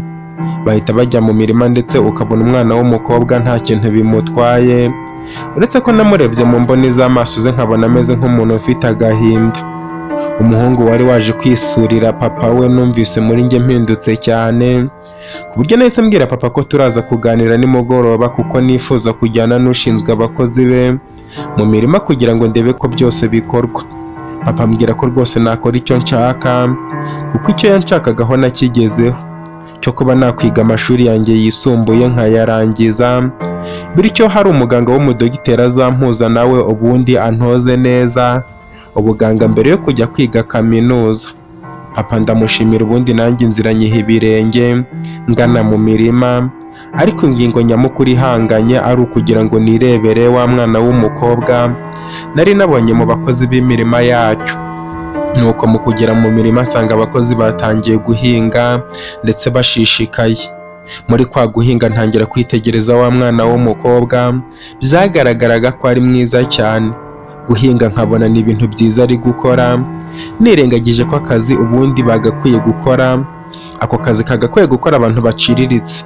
Ariko uburyo nari natangiye kumubonamo bwa mbere nkimukubita amaso bwari buri gutuma buri kintu cyose ari gukora mbona ari cyiza cyane, ku buryo nabonaga no guhinga azamura isuka akayikubita hasi ari byiza bimubereye cyane. Ubwo biza gutuma ntangira kwibaza impamvu umwana ndi kumubona gutyo. Saa sita zarageze, abakozi bose bava mu mirima bicara ku ruhande, bamwe batangira kurya ibiryo imiryango yabo yari yabazaniye, ariko mbona wa mwana w'umukobwa na mama we ndetse na papa we nta kintu bari gufata, kugeza ubwo amasaha yaje kugera yo gusubira mu murima nta kintu bakojeje mu kanwa. Nkumva birambabaje cyane, ariko n'ubundi nkabona nibo bakomeje guhinga neza kurusha abandi bari bari guhinga bose. Nuko uwo munsi wose uza kwira ntazi uburyo wijemo kuko warihuse cyane, kuko ntago nigeze mpaga kureba umwana w'umukobwa nari nabonye. Tuza gutaha ngera mu rugo, papa mbaza impamvu natinze mu mirima, mubwira mubeshya ko nari ndi kureba uko bahinga kuko niba akora ubuhinzi nanjye nk'umwana we hari igihe nzabukora. Papa ambwira ko ibintu azampa nk'umurage hatarimo ubuhinzi kuko azandaga ibintu bifite agaciro gakomeye cyane. Ndamushimira, aza kunyicaza mu cyumba cyanjye aho twakundaga kuganira, abantu bari muri iyo nzu ntibabashe kutwumva. Papa mbaza amakuru ya mama wanjye, mubwira ko mama ameze neza cyane. Papa abasha kumenera ibanga ko agiye gushaka undi mugore wa kabiri, ariko ibyo bitazakuraho ko mama wanjye amukunda, ariko akaba bimbwiye kuko anyizera cyane nk'umwana w'imfura ye, bityo sinzatuma abantu babimenya. Papa amubwira ko mukunda cyane kandi ibyo yakora byose imyanzuro ye ndayubaha cyane ntangireho ikibazo. Papa yambwiye ko rero mu minsi mike azohereza umuganga w'umudogiteri mu rugo iwacu aho njye na mama tuba, ubundi azanganirize ku bintu numva nziga by'ubuganga ku buryo nanjye nzaba umudogiteri. Papa ndamushimira, ubundi batuzanira ibiryo dusangirira hamwe, ubundi ansaba kuryama. Ejo nkajya mu rugo kuko mu minsi mike azaza kundeba mu rugo akanaganira na mama. Papa amubwira ko ejo ntazataha kuko hari ibyo nshaka kubanza gukora. ambwira ko ibyo nshaka kubanza gukora byose ari uburenganzira bwanjye, icyangombwa ni uko nkora ibintu byiza. Nta kindi kintu nari mbwiye papa ko nshaka gukora uretse kuba nafata akanya nkajya gusura wa mukobwa nari nabonye mu rugo iwabo kugira ngo muganirize, kuko numvaga namwiyumvisemo cyane, nkumva namenya amakuru ye ndetse n'ubuzima abayemo. Ndaryama mu gitondo cya kare mpita mbyuka dore ko nari nabuze ibitotsi, nditegura neza mbanza no gufata ibya mu gitondo, ubundi mfata imodoka ubundi nzambaririza kwa Celestine na Christina. Abantu batangira kuhandangira aribwo nageze ku marembo yaho, nkahasanga umukobwa wari umeze nk'uri gukaraba ibirenge akaza kureba ibintu ku irembo. Umukobwa mpita mubaza niba yandangira kwa Celestine na Christina. Umukobwa mu kunsubiza ahita ambwira ko ari aho ngaho. Mu guhindukiza amaso neza ngo murebe, nsanga umukobwa unsubije ari wa wundi narinje gushaka kugira ngo basi mbashe kumubona neza. Nanamubaza amakuru ye ndetse nikuremo n'ubwoba mbaje kumubaza impamvu. Mu kigero cye yagakwiye kuba ari ku ishuri ariko akaba ajyana n'ababyeyi be guhinga mu mirima ya papa, kandi bigaragara ko ari umukobwa ufite icyerekezo, akaba ashobora no gushyira inzozi ze mu mpamo. Iyi akaba ariyo mpamvu rwose ndi hano muri aka kanya. Rachel, nanjye bwanjye nkaba ntabasha kugusobanurira uko byatangiye, ariko intandaro ya byose nkaba ntekereza ko nta yindi uretse kugukubita ijisho, nkumva umutima wanjye ugushaka kukubona. Gusa ariko nanone sinzi niba nawe urimo kubyumva. Twirengagije byose nkubwiye cyangwa se ukabiha agaciro, nta kindi kintu gishobora kuba cyakoresha umusore ibyo byose nkubwiye kitari urukundo. Ndabizi ntago nkuzi nawe ntago unzi, ariko mu by'ukuri ikintu cyihishe inyuma y'ibi byose ni urukundo nagukunze nkikubona, ndetse urwo rukundo rukaba rwanatumye ijoro ryose ndara ntasinziriye, ndetse no kuza gufata umwanzuro wo kuza kukureba bikaba byangoye cyane. Akaba atari umwanzuro wanjye bwite, ahubwo akaba ari umwanzuro umutima wanjye wampatirije kukubwira. Ni ukuri naragukunze, ikintu nkeneye cyonyine ni uko mbwira uko byakiriye, kandi rwose ndakwinginze ndagusabye ntuze kunca intege, kuko uko ndi kubyumva ubu noneho nanapfa umubiri ugahinduka amagufa gusa. Umusore nari maze kumenya ko yitwa Reni nahise mubwira nti mu by'ukuri ntago nzi ibintu urimo kuvuga, uretse n'ibyo ngibyo urimo kuvuga ntago ndi mu gihe cyabyo. Nizere ko udakomeje cyane kuko nta hantu waba utandukaniye n'undi muntu wese waba wibereye mu nzozi ze arimo kurota. Njye ndi umukobwa muto cyane ku buryo uretse no kuba nagira icyo nkubwira cyangwa ngo nkwemerere ku byo umbwiye cyangwa se ngo nguhakanire, ntago ndagera mu gihe cyabyo. Nanjye mbyumva nk'amateka y'abantu bakuru, rero ntago ari ukuguca intege cyangwa se kukubuza amahoro y'umutima wawe. Njye ibyo urimo kumbwira ntago nzi ibyo ari byo, nawe undebye urabibona mu kigero ndimo. Ahubwo ndi kwibaza niba utari kwireba ngo urebe uko ungana, urebe n'uwo uri kubwira ko wakunze. Ibyo bikaba ibintu bitajyanye na gatoya, kuko nta hantu umusozi wahurira n'uwundi. Ikirenze n'ibyo uri umwana w'umukire, twe no kugira ngo turye aba ari intambara, bityo ibyo uri kuvuga nta hantu bihurira rwose. Reni, Yesu avate mu by'ukuri ntago nzi niba wanyumvise neza ngo wumve intandaro y'impamvu nkubwiye byose. Gusa nanjye ubwanjye byananiye kwihangana ngo basi nzatangire nkwitaho kugeza igihe unzumvira ko wabasha kujya mu rukundo, gukorera byose kugeza igihe uzumvira umutima wawe witeguye kuba wakwakira urukundo. Ariko basi ndagusabye niyo utampa igisubizo aka kanya, unyemerere umbwire ko basi umwanya wo ku buzima busanzwe wo uwumpaye. Ndabizi nabajije amateka n'ubuzima bwanyu mubayeho, ndetse hakaba hari byinshi mukeneye cyane mu buzima mutabasha kubona. Ndakwinginze basi mpereza umwanya wawe wowe n'ababyeyi bawe, ubundi mbakure ku ngoyi muriho y'ubuzima mubayemo mudufasha mubayeho, ubundi nkore ibishoboka byose kugira ngo mubeho neza. Reni yamaze kumbwira gutyo ngiye kugira ikintu mubwira ko byaba byiza avuye aho ngaho, kuko ababyeyi banjye baramutse bahamusanze byaba bibi cyane. Nagiye kumva numva hanze abantu bari kwinjira muri salo bari gukoma amashyi, mu kureba bari bambona ni papa na mama. Reni mukababona arikanga cyane, nanjye ndikanga, ariko byagaragaraga ko bamaze kumva ibyo Reni yansabaga. Nuko Reni arahaguruka arabasuhuza mu byubahiro byinshi cyane, yirengagije ko ari ababyeyi b'abatindi ndetse badafite n'ubushobozi bwo kuba bapfundura udushumi tw'inkweto ze. Bamaze kumusuhuza bamuha ikaze, ariko banga gufungura umutima wabo ngo bamugaragarize ko hari icyo bumvise ku bijyanye n'urukundo ankunda. Ahubwo icyo bamuganirijeho bamushimira cyane ni ibijyanye no kuba bakura inkota n'ingoyi yari iri kudusogota, ariyo nkota y'ubukene. Rene ibiganiro yagiranye na papa wanjye byari byo kumushimira uburyo yatwitegereje akadukura mu bandi bakene, maze kuba agahitamo ko ari twe afasha. Papa amwizeza ko nta kintu na kimwe azamuburana. Njye nta kintu nongeye kuvugana na Rene, ku buryo baje kurangiza kuganira papa na mama bakansaba ko naherekeza Rene. Nuko ndamuherekeza tugenda, ambwira ko yishimiye ababyeyi banjye kandi nanjye ibyo yambwiraga akaba atari ukumpatiriza, bityo akaba ampaye akanya ngo mbitekerezeho, ku buryo nagaruka nzamuha umwanzuro nafashe, kugeza ubwo namugejeje ku modoka ye ubundi akayinjiramo, akambwira ko azagaruka nkumbuye cyane ndetse bikazamushimisha cyane kumubwira umwanzuro nzaba nafashe. Rene yamaze kumbwira gutyo yinjira mu modoka. Amaze kwinjira mu modoka arayatsa ashyiramo vitesi irahaguruka, nanjye nsigara ndi kuyitegereza kugeza igihe yarengeye, kugeza ubwo nagarutse mu rugo ndi kwibaza ku bintu bimaze kuba nkabiburira igisubizo.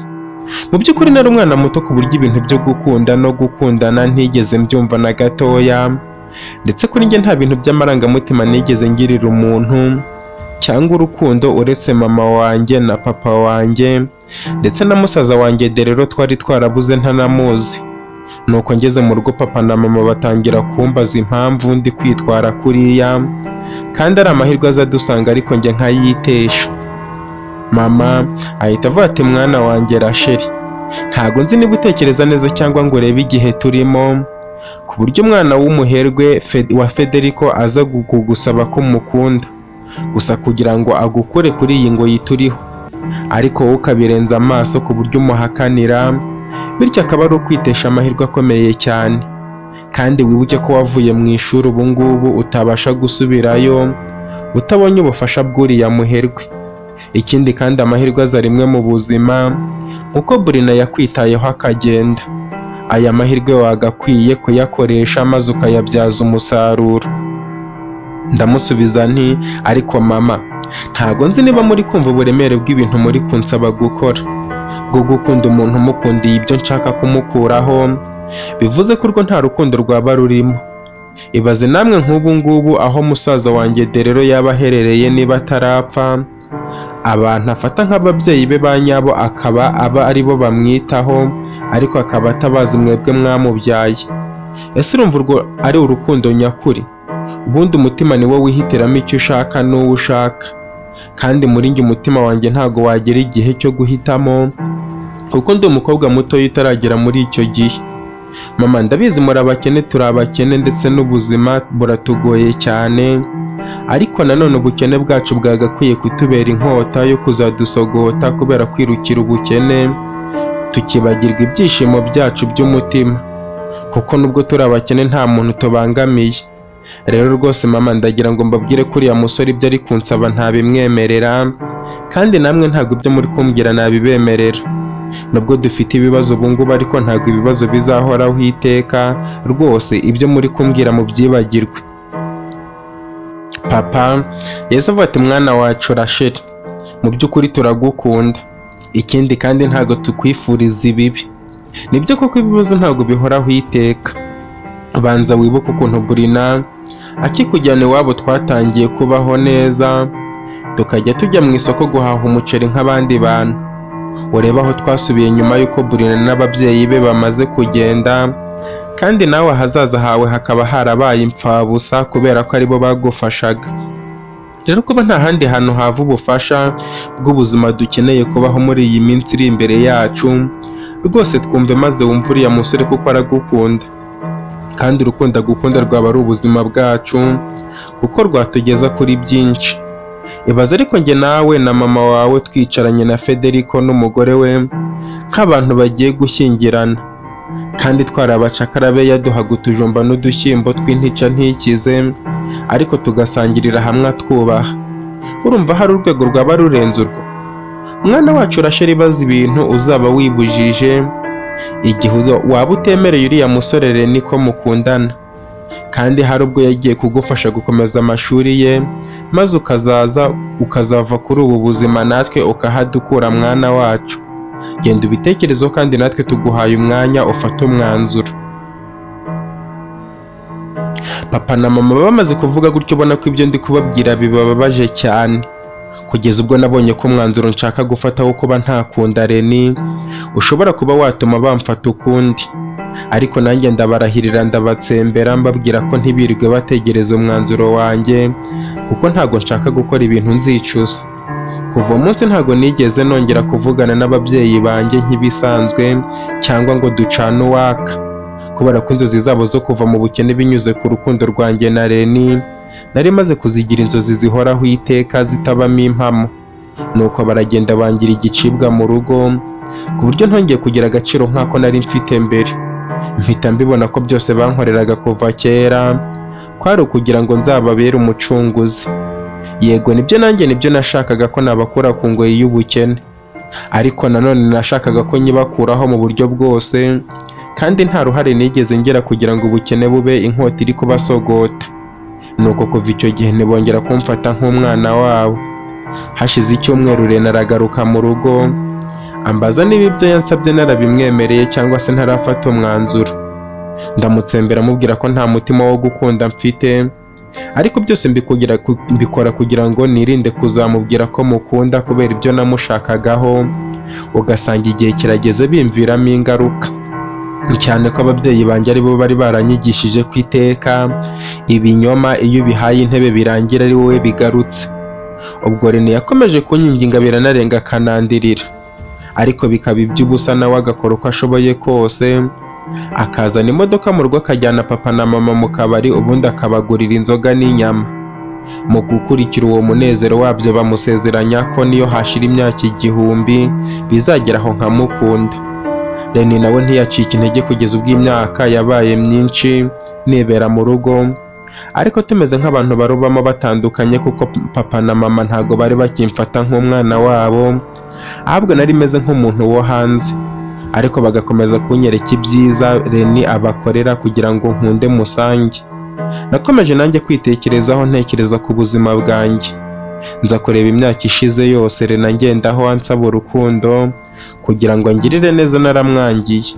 Mbona ko kuva icyo gihe nta kintu nigeze ngeraho uretse kuba igicibwa ku muryango wanjye. Nuko mpita nibaza intego nari mfite ubwo nagiraga amahirwe yo kuba najya ku ishuri. Numvaga ko nzaba umuntu ukomeye cyane kugira ngo nkure ababyeyi banjye mu bukene, ndetse na mama wahoranaga agahinda gakomeye cyane mukure muri ako gahinda, mukorera ibyiza ku buryo yibagirwa ibyahise. Ariko nsanga byose bizaba impfabusa, inshingano nihaye sinzigereho. Mpita niha gahunda ko Reni ngiye kumwemerera urukundo, ariko ari ukugira ngo amfashe niga amashuri yisumbuye byibura, ninyarangiza mubwire ko namubeshyaga, ubundi mpite njya kumukibikira, kuko ariho hantu honyine umuntu yari kujyana amashuri yisumbuye. Nuko umugoroba umwe ababyeyi banjye batashye, ubwo Reni yari abacyuye bavuye gusangira ndetse bananezerewe, Reni amaze gutaha nahise negera ababyeyi banjye, maze twicara ku musambi wo muri salo, ubundi ndaterura ndababwira nti papa nawe mama, mu by'ukuri ndumva mfite ipfunwe ryo kuba ndi imbere yanyu, ndetse nanjye ubwanjye nkaba ndi kwicuza igihe gishize cyose napfushije ubusa, kubera ko iyo nza gufata umwanzuro mwiza mba ngeze kure cyane, akaba ariyo mpamvu mbashije kubasaba imbabazi. Papa ahita bati mwana wanjye rekera aho ngaho nakumvise, bivuze ko umusore wacu tumaze gufata nk'umukwe wacu Reni ubu wamaze kumwemerera ko ugiye kumukunda. Kora aha ngaha sha, rwose uri umwana wanjye, kandi nari mbizi ko uzadukiza. Humura, Reni rwose ntago yigeze gukuraho amaboko, ahubwo nuko yarategereje kubanza gukura maze ubwonko bukaguha ubwenge bwo kumva ibyo ugiye gukora neza. Dore ubu ngubu uba uri hafi yo kurangiza na kaminuza, iyo wemerera Reni ko agukorera byose, ariko humura ntago yigeze akurakarira. Ndamusubiza nti yego papa, kandi ni ukuri mbasabye imbabazi. Nanjye Reni ngiye kumwitaho neza ku buryo azibagirwa igikomere cyose namuteye, kandi ntabwo azigera yicuza kuko ibyanze kera buriya uyu ni wo mwanya wabyo. Mama ahita avuga ati mwana wanjye Rachel, n'ubundi nari mbizi ko uri umwana mwiza kandi ugahora wifuza ibyiza, natwe ukatwifuriza ibyiza. Igihe cyose wahora gutubwira ko uzatuvana ku ngoyi imbi iturimo, none dore ubu ngubu ufashe umwanzuro. Mwana wanjye natwe tugusabye imbabazi z'uburyo twagufashe muri iyi myaka ishize, ariko natwe nta kundi twari kubigenza kuko wari waratubabaje cyane. Gusa humura turi kumwe nawe kandi umukwe wacu iyi nkuru araza kuyishimira, kandi ejo nitubimubwira azishima cyane. Ababyeyi twamaze kuganira gutyo bongera kunyereka urukundo bahoze banyereka kuva kera ntarabatenguha, ariko mu by'ukuri muri njye nta rukundo na ruke nari mfitiye Reni, kuko zari nk'inzozi sinigeze mukunda na gatoya, ariko nta yandi mahitamo nari mfite uretse kwigira nk'aho mukunda kugira ngo abashe kumfasha kwiga amashuri, nayarangiza nkamubwiza ukuri, ubundi nkamusaba n'imbabazi, ubundi nkikomereza inzira yanjye yo kwiha Imana kugira ngo nzafashe ababyeyi kubaho noneho bivuye mu mvune zanjye. Ubwo uwo mugoroba twararyamye. Ku munsi ukurikiyeho nirirwa mu rugo nk'ibisanzwe. Nyuma ya saa sita mbona imodoka iparitse ku muhanda, mpita nyimenya kuko yari iya Reni. Ubundi njye ubwanjye ngenda musanga mubwira ko ndi kumusaba imbabazi, kuba naramubabaje bigatuma ntegereza igihe cyose gishize, ndetse nanamushimira ko atacitse intege kugeza n'uwo munsi. Reni atungurwa n'ibyo mubwiye byose, ambaza niba mwemereye urukundo, avuga ati ntago mbyumva. Rachel, uravugisha ukuri cyangwa uri kugira ngo umutima wanjye usimbuke mu bicu kubera wowe? Ndamusubiza nti mu by'ukuri ntago nabona uko mbikubwira. Umbwira ko wankunze bwa mbere ndetse ukanambwira ko ushaka ko ngukunda kugira ngo mfashe njye n'ababyeyi banjye. Numvaga ko urukundo nkunda atari urwanyarwa, ahubwo ari kwa kundi ushaka kudufatirana n'ubukene bwacu maze ukantwara. Akaba ariyo mpamvu naguhakaniye, ariko mu by'ukuri n'ubwana bwari bundimo, ku buryo n'ubu maze gukura nkamenya ubwenge ndimo kubyicuza, ndetse ikirenze n'ibyo nkaba nicuza amahirwe yose nibujije, ku buryo n'ubu amahirwe yanjye yose yarenze, kuko iyo nza kwemera ubufasha no kujya ku ishuri, kiriya gihe ubu nanjye mba maze kurangiza amashuri ya kaminuza. Ariko Reni, ni ukuri ngusabye imbabazi kandi ntago nzingera ngutenguha, niwe mpera ukampaye amahirwe yo kukuba hafi nubwo ibyancitse ntashobora kubisubiza inyuma. Reni yasaba ati Rachel, mu by'ukuri ntago nzi ngo nakwifata gute, niba naguruka nkajya mu kirere, niba nazenguruka monera yose ndimo kuririmba izina ryawe kuva mu cyaro kugera mu mujyi, niba nagenda naniruka nkamvuga igitangaza Imana inkoreye muri aka kanya, ntago nzi icyo nakora.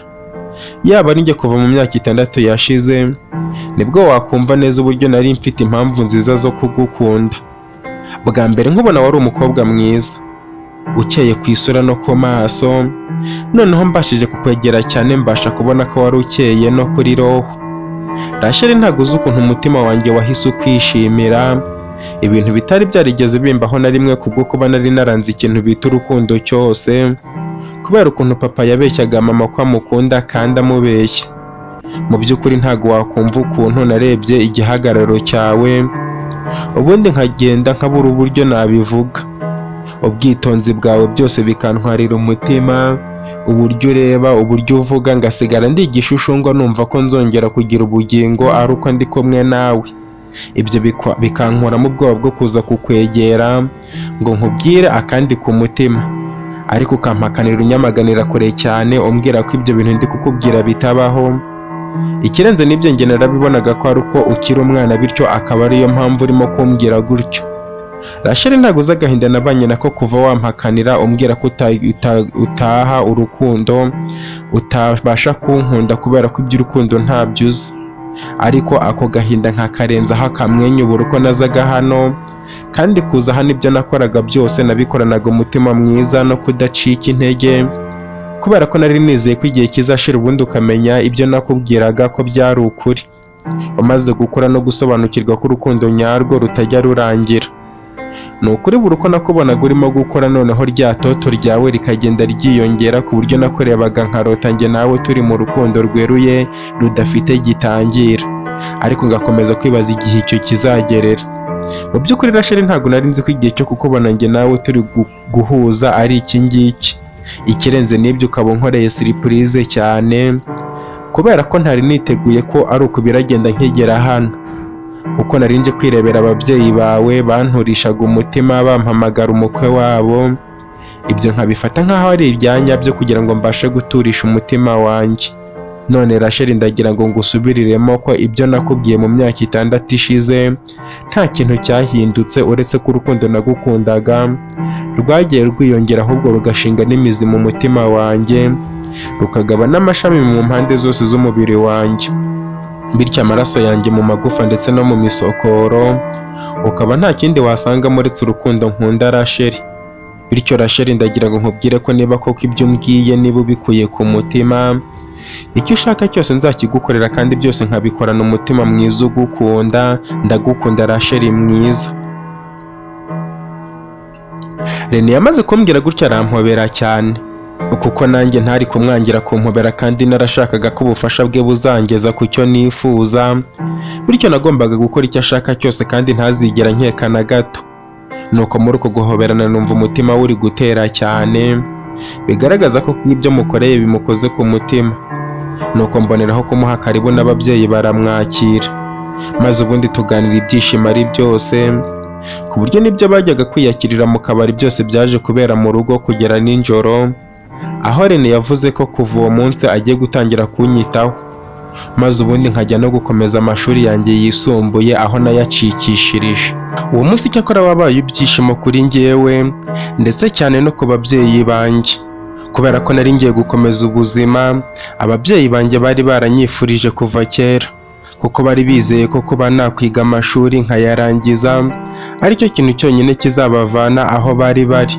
Mbese bimwe bavuga ngo ikuvana habi ikakwicazanya n'ibikomangoma. Muri uwo munezero twese uko twari bane, ababyeyi bacu batangiye kunezererwa no guhembuka, batangira kuganira ukwabo.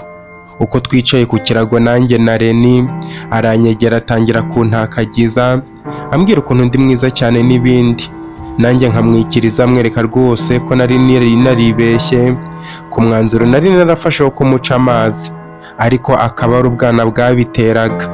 Kuri iyo nshuro nkaba nshaka gukosora amakosa nakoze, ndamubwira nti Rene humura, kuva uyu munsi ngiye gutangira kujya nguhamagara umukunzi, Sheri ndetse n'andi mazina y'urukundo, kuko niwe muhungu wa mbere nabonye wihangana mu rukundo, ndetse nzakora byose wifuza kugira ngo ubone ko umwanya wawe wafashe utegereje ko nzakwemerera urukundo utapfuye ubusa. Ni ukuri nanjye ndagukunda cyane, kandi ntago nzigera na rimwe nkubabaza n'umunsi n'umwe. Nzakwereka itandukaniro ry'igihe cyashize n'iki ngiki, ndetse nzakora uko nshoboye nkunezereze ubone ko ari njyewe wari ugukwiriye, bityo akaba ari nayo mpamvu wahoze untegereje, bityo Imana ikaba yarakuvugiyemo kugira ngo ukomeze utegereze umuntu wa nyawe, bitandukanye n'abajya gushaka urukundo ahandi kubera ko uwo bari bizeye ko bazabakunda batabyemeye.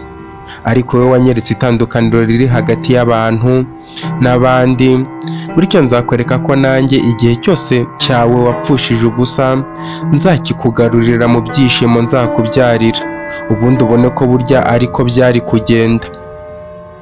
Rene yahise avuga ati mukundwa wanjye, ntabwo ushobora kumva ukuntu nishimiye noneho amagambo mbwiye ankoze ku mutima, aragenda agera no ku ndiba zawo, kugeza ubwo rwose numvise umutima wanjye wisimbije ubundi ugasubira mu gitereko kubera ibyishimo. Rachel, nanjye nzagukunda ngukundwa akazi, nzakwibagiza ibi bihe bibi byose wagize mu buzima bwawe, amarira yose wigeze urira nzayahanagura nkuzanira ibyishimo. Si n'ibyo gusa kandi nzakora uko nshoboye kose n'umubyeyi wawe agahinda ahorane nkamukize, kuko nzakora uko nshoboye kose nkamufasha gushaka musaza wawe Derero, ubundi wumve ko byose nzabikora ku bwawe, kandi nzahora iruhande rwawe, ntacyo uzaba mpari kandi nzakurwanirira, kuko uba uri umwamikazi w'umutima wanjye. Ndagukunda Rachel mwiza. Rene yamaze kumbwira gutyo papa na mama baduha amashyi, mu gihe twari tuzi ko bari kuganira byose nabo bari bari mu byabo, kumbe bari banaduteze amatwi. nuko ndebye neza Reni murikishije agatodowa nari ngiye guterura ngo njye kongeramo agapeteroli kari kari mu gashashi twari twaguze uwo munsi mu buryo bwo kugira ngo nikureho isoni, mbona Reni arimo gutemba amarira ndetse n'amaso ye yatukuye. Mubajije icyo aba yambwira ko ari ibyishimo biri kubimutera kubera ko inzozi ze kuva kera cyane ubu zibaye impamo. Reni yambwiye ko nta zindi nzozi yakundaga kurota uretse kuba ari kumwe n'umukobwa mwiza nkanjye ndetse igihe cyose nkamugaragarira nk'umufasha we. Reni mubwira ko nta mpamvu yo kurira kandi nanjye nkaba nzamuhora iruhande, ariko byose ndi kuvuga akaba ari byo kugira ngo nikure mu kibazo, kuko umugambi wanjye nari nkiwuhagazeho neza cyane wo kuba Reni yamfasha kwiga amashuri yanjye ubundi nayarangiza nkamubwira ko ari cyo kintu nari mukeneyeho gusa, ubundi ngakomeza inzira yanjye yo kwiha Imana. Ako kanya nahise njya gushyira peteroli mu gatodowa, mvayo Reni avuga ko atashye kandi akaba arataha kwa mama we, bityo bikaba bisaba ko ataha hakiri kare. Ababyeyi bamusaba kurara, Reni avuga ko ataba ari byiza, bityo ahubwo azagaruka ku munsi ukurikiyeho aje kuntwara kugira ngo tujye mu isoko angurire ibintu byose nzakenera kugira ngo njye gutangira ishuri aho nari ngejeje. Byumvikane ko muri uwo mwaka nari gukora ikizamini cya leta cy'icyiciro rusange troncome. Nuko Reni arahaguruka twese dusezeraho, tumugeza ku irembo hari imodoka ye ubundi ayinjiramo. Ababyeyi banjye bamukurikiza amaso barimo kumusingiza bavuga ko ari we muntu bari bakeneye kuva kera hose. Ubwo twagarutse mu rugo ubona ko ababyeyi bari mu munezero mwinshi. Ako kanya papa na mama batangira kungira inama ko nindamuka ngiye ku ishuri ntagomba kuzahurirayo n'utundi dusore kugira ngo nkundane natwo kandi Reni ankunda by'ukuri. Ikirenze n'ibyo akaba yarantegereje iyo myaka yose. Papa na mama mbibutsa ko aho ngiye kwiga nzaba ari njye muntu mukuru muri icyo kigo, kuko mu kigero cyanjye nagakwiye kuba ndi muri kaminuza, ariko kubera imyaka yose ishize ntagera ku ishuri bakaba baransize. Byumvikane ko ngiye kwigana n'abana. Papa na mama bavuga ko wa mugani abo bana bitashoboka ko mbakunda, mbabwira ko batagomba guhangayika kandi ngewe nzi icyo nshaka n'ikinjyanye, kandi Reni nawe nkaba ntamuhemukira. Mbabwira ko yanyeretse itandukaniro riri hagati ye n'abandi basore. Ako kanya twamaze kuvuga gutyo tujya kuryama. Papa na mama bavuga ko ejo nta hantu bazajya kuko bazaba bategereje ko Reni aza kundeba ngo tujye mu isoko. Babwira ko ibyo bitatuma batazinduka ngo bajye gushaka ibyo kurya. Banyibutsa ko Reni azabaha amafaranga menshi cyane kubwo kuba baranyigishije kugeza nemeye kujya kuba umukunzi we. Mbona ibyishimo bafite kubwo kuba bizeye amafaranga ya Reni bataranayabona. Mvugira mu mutima ko nzabatuza ahantu heza cyane kurusha ahandi. Nuko mfata inzira nerekeza mu cyumba cyanjye. Ngezemo nzimya agatodowa nirambika ku musambi, ubundi nigerekaho ikiringiti ntangira kwitekerezaho no gutekereza ku buzima bwanjye, ndetse ntangira kwibaza niba inzira ngiye gucamo yo kuba umugambanyi ariyo cyangwa se niba Imana izayimbabarira. Ariko nza kubura igisubizo, ubundi ntangira kuvuga isengesho mvuga nti Mana yanjye ndakwiyeretse, ubuzima bwanjye ni uko wahisemo ko bugenda, ariko nanone nta yandi mahitamo wampaye, bityo iyi nzira ntangiye uyu munsi ndagira ngo ngende imbere kandi unyereke ko nahisemo neza cyangwa se nabi unkosore. Ariko Mana igihe nta mahitamo mfite nta kindi nakora. Ndabizi ko ibyo ngiye gukora bitazashimisha abantu, ndetse ahubwo akaba ari agahinda no kuribwa k'umutima nzatera abantu kubera kwikunda kwanjye. Nabyo nkaba mbikoze kubera ko nta mahitamo mfite, bityo niba aya mahitamo yanjye ubona rwose adatunganye cyangwa se ngo anogere amaso yawe, nyereka indi nzira nacamo Mana kugira ngo nigobotore iyi ngoyi kandi nkure ababyeyi banjye ibyo bakoreye kuva navuka mbibiture, bakandera bakankoza kugeza ubu ngubu. Ku bushobozi bwabo buke mbigusabye nizeye. Namaze kuvuga iryo sengesho mu buryo bwanjye nk'umukristo ndenzaho andi masengesho yo mu rusengero rwacu. Dawe uri mu ijuru, ndakuramutsa Mariya, isengesho ryo kwicuza ibyaha ndetse n'isengesho ryo kuryama nsozaho marayika nahawe n'Imana ngo undinde. Ubundi maze kuvuga ayo masengesho kuko nari nazimije akatodowa, Ntago nari no gusoma no kuri Bibiliya, nahise ndyama ndetse mpita nsinzira. Nongera gukanguka mu gitondo numva inyoni zirimo kuvuga. Mu gufungura amaso nsanga Reni ampagaze hejuru ndikanga. Nibaza igihe yagereye aho ngaho muri icyo cyumba, ndetse mubona arimo kundeba akamwenyura cyane. Bigaragara ko yahagumye igihe kinini agategereza igihe ndabyukira. Reni namubajije igihe yagereye aho ngaho, ansubiza ko yahageze bugicya agategereza ko mbyuka, ndetse ababyeyi banjye bakamuha uburenganzira bwo kuza kundeba. Noneho akumva atacikwa ayo mahirwe yo kwirebera umukundwa we agisinziriye, nuko aba ameze atarakanguka, n'igihe akangutse agifite ibitotsi. Ndetse arenzaho ambwira ko buriya nta kindi kintu yashakaga kumva uretse akajwi kanjye nkiva mu bitotsi, ngo kuko yari yaraketse ko gashobora kuba gasona neza mu matwi ye, none akaba abihamije. Reni yambwiye gutyo ngira isoni ndeba ku ruhande. Nawe arabibona ahita amfata umusaya maze ambwira ko ankunda. Ahita nkubita akadomo ku itama no ku gahanga. Muri njye numva sinzi ukuntu mbaye ariko sinabitekerezaho igihe kirekire. Ambwira nshimira ko urukundo namuhaye rwamaze kumutwara umutima, ariko nta kibazo kuko rumushimishije, kandi azahora nshimira. Reni ngiye kugira icyo mubwira, ambwira ko ampaye iminota mike yo kwitegura, ubundi tukajya mu mujyi kuko nari ndajya ku ishuri ku munsi ukurikira ejo. Ako kanya Reni yasohotse hanze, nanjye nikora ku mutima ngo numve niba ibyo avuze ari ibya nyabyo. Nuko numva umutima wanjye urimo gutera, ariko utera wibaza niba uwo atari wo mwanya wo kubwira Reni ko burya ntamukunda, nkamubwira umugambi wose mufitiye, ubundi nkamusaba imbabazi, ndetse ngaheraho mwinginga ngo amfashe, wenda amfashe kwiga amashuri, ibindi nzamwiture narayarangije. Ariko numva nanone nshobora kwibuza amahirwe nk'ayo ngayo, kandi ariyo mahirwe ya nyuma nari mfite. Mpitamo kuruca nkarumira ngategereza icyo Imana izamvugaho, ko nibikunda ko niga nziga cyangwa se bikanga byanze. Nta kindi nakoze, nahise mbyuka nkuramo imyenda nari nararanye, ubundi nkenyera igitenge. Mu gusohoka hanze nteruye amazi mu gasafuriya twakarabiragamo. Reni arambona areba impande zose, maze abonye nta muntu urimo kumureba ambwira ko ndi mwiza cyane kandi nkaba ndi gutemba itoto. Mu masoni menshi ndamushimira, ngenda ndeba hasi hanabuze gato ngo ngonge igikuta, nerekeza inyuma y'inzu aho twakarabiraga. Nibuka amagambo Reni amaze kumbwira ngo ategereje ukuntu ndamunyuraho mvuye muri dushe, itoto ririmo gutembana n'amazi, noneho bikaba byiza cyane.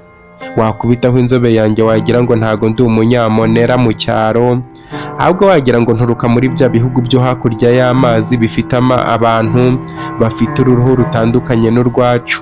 Nakomeje gutekereza kuri ayo magambo ya Reni, ndeba uburyo urukundo rwamugize umusazi, ariko njye nkaba nta cyiyumviro na kimwe kirimo. Ibyo sinabitindaho, ahubwo nkaraba vuba vuba mfite n'urwikekwe ko ashobora kuza kundeba muri dushe. Kubw'amahirwe ndangiza koga ataje, ubundi nshyiraho igitenge. Ngenda ngana mu nzu, Reni nkubise amaso mbona yayakanuye, ku buryo nakomeje kugenda ngana mu nzu arimo kunyitegereza cyane bivamo gukanura. Ndinda ninjira mu nzu, ubundi nirukira mu cyumba.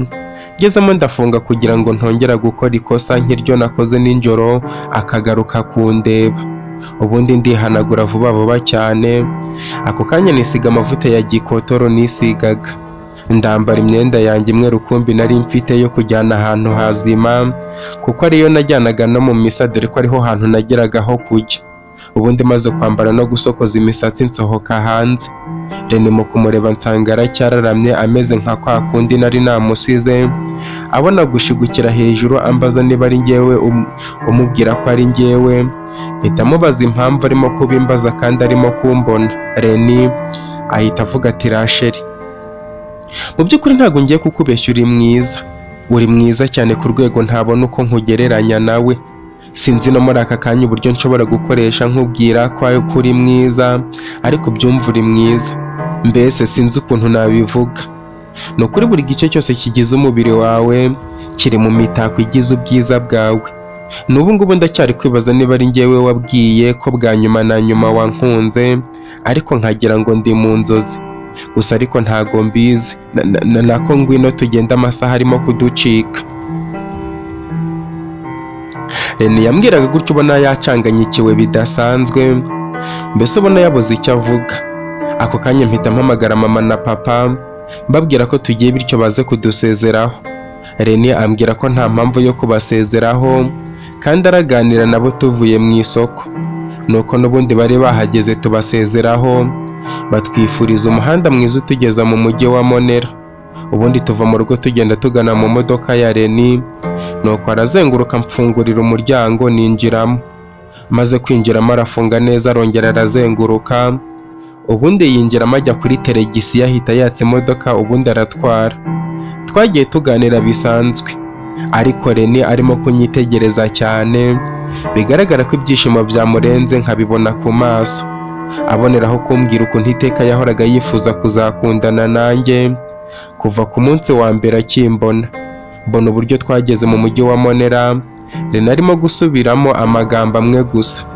Nuko aparika imodoka ngiye gufungura ahita avuga ko ntagomba kwivuna, bityo ndetse aza mfungurire. Ahita azenguruka nanjye ndamureka araza arafungura. Mu kuva mu modoka umugenzi w'umukobwa wari uri kugenda n'amaguru mu ruhande rw'aho nari nicaye mvamo mukandagira ntabishaka. Umukobwa atangira kumbaza impamvu mukandagiye kandi nari nabibonye ko ari kunyura iruhande rwacu. Reni mbona agize umujinya ahita abwira wa mukobwa nabi, bigaragara ko ari kundwanirira. Umukobwa ahita avuga ariko nari ndi kubaza impamvu nkandagiye kandi yari yabibonye ko ndi kunyura muri uru ruhande. Mpita mvuga nti nukuri nyihanganire ntago nari nakubonye ndakwinginze mbabarira. Reni ahita avuga ati sheri ceceka. Ariko wa mukobwa ubundi uzi umuntu urimo kuvugisha, uzi umuntu urimo kubwira nabi gutya. Uyu ni umwamikazi w'umutima wanjye, niwe mahoro yanjye ndetse n'ibyishimo byanjye, bivuze ko igihe atameze neza nanjye ntaba ndiho neza. None wowe uratinyuka ugashaka kunkurira umutima umukunzi?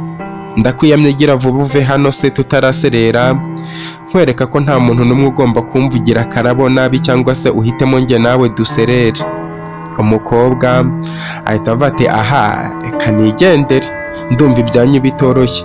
Gusa musore muto, ahangaha ntago ariho bakorera imyiyereko yo kuba wamurika umukunzi wawe, kuko twese turabagira kandi twarabigeze.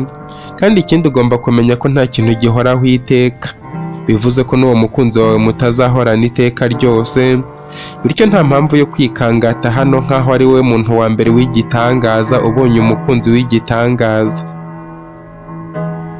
Reni yagiye gusubiza uwo mukobwa ndamubuza, ndetse mpita mbona uburyo Reni yamaze kuba umusazi kubera urukundo yankundaga. Umukobwa nawe ahita agenda. Amaze kugenda Reni mubwira ko atari ngombwa ko yabikora. Ahita ansubiza ati mukundwa wanjye Rasheli, ndabizi ushobora kuba utasobanukirwa uko meze muri aka kanya, ariko rwose ndagira ngo wumve ko ubu niyo nahomba ibintu byose, ariko wowe ntago naguhomba.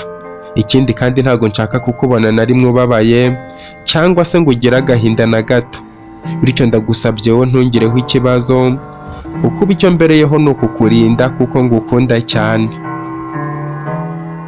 Reni yamaze kumbwira gutyo nzunguza umutwe, mbona uburyo igihe kimwe azavumbura ko burya ntigeze mukunda azababara cyane, ku buryo bishobora kumuviramo no guta umutwe, kuko uko yari ari kwifata muri ako kanya kandi ibyacu aribwo bigitangira rwose ntago byari ibintu bisobanutse cyane, ariko sinabitinzeho. Reni ambwira ko hari amaduka azacuruza ibintu nshaka, tugiye duhaha byose nkeneye, ariko birarenga ngurira ibintu ntateganyaga ko agiye kungurira. Nuko tujya ahandagurira mama wanjye ibitenge byiza byo kwambara. Ndishima cyane kuko mama yari impano iramushimisha cyane. Ahita ajya ku rindi duka agurira papa wanjye ibitambaro byo kudodeshamo ipantaro n'ikote, ndetse amugura n'ishati nziza y'umweru azajya yambara akaberwa muri iryo koti. Ubundi amugurira n'inkweto ziterwa umuti w'umukara. Nuko tumaze kugura byose tubihereza umusore abitugereza ku modoka, ubundi tujyamo dutaha mu rugo. Twageze mu rugo birumvikana ababyeyi banjye bari bategereje, ndetse ibyo twaguze byose tubibahaye barishima cyane. Reni baramusingiza ubundi baganira gakeya, nza kumuherekeza arataha nanjye ngaruka mu rugo. Ababyeyi banjye bakomeza kumbwira ko ari we muntu bari bakeneye. Nuko umunsi uza kwira turarya, turarira umuceri twari twaguze kuko Reni yari yampaye n'amafaranga yo guhaha, ubundi turaryama. Mu gitondo nta kindi kintu nari mfite cyo gukora uretse kwitegura kugira ngo ejo nzajye ku ishuri, ndetse Rene yari yambwiye ko ku munsi uzakurikiraho azaza kuntwara akanjyana ku ishuri. Nuko umugoroba ugera byose namaze kubishyira ku murongo, ubundi ndateka turarya. Tumaze kurya ababyeyi banjye banyicaza hamwe kugira ngo banganirize mbere y'uko njya ku ishuri. Nuko papa atangira ambwira ati Rasheli mwana wacu, ntago tuzi niba ari inama tugiye kukugira kuko uri mukuru, cyangwa se niba twakubwira ko ugomba kwitwara kuko nta kintu utazi, ariko nanone ntago twatuma ugenda tutaganiriye, kandi uzamara igihe utagaruka hano.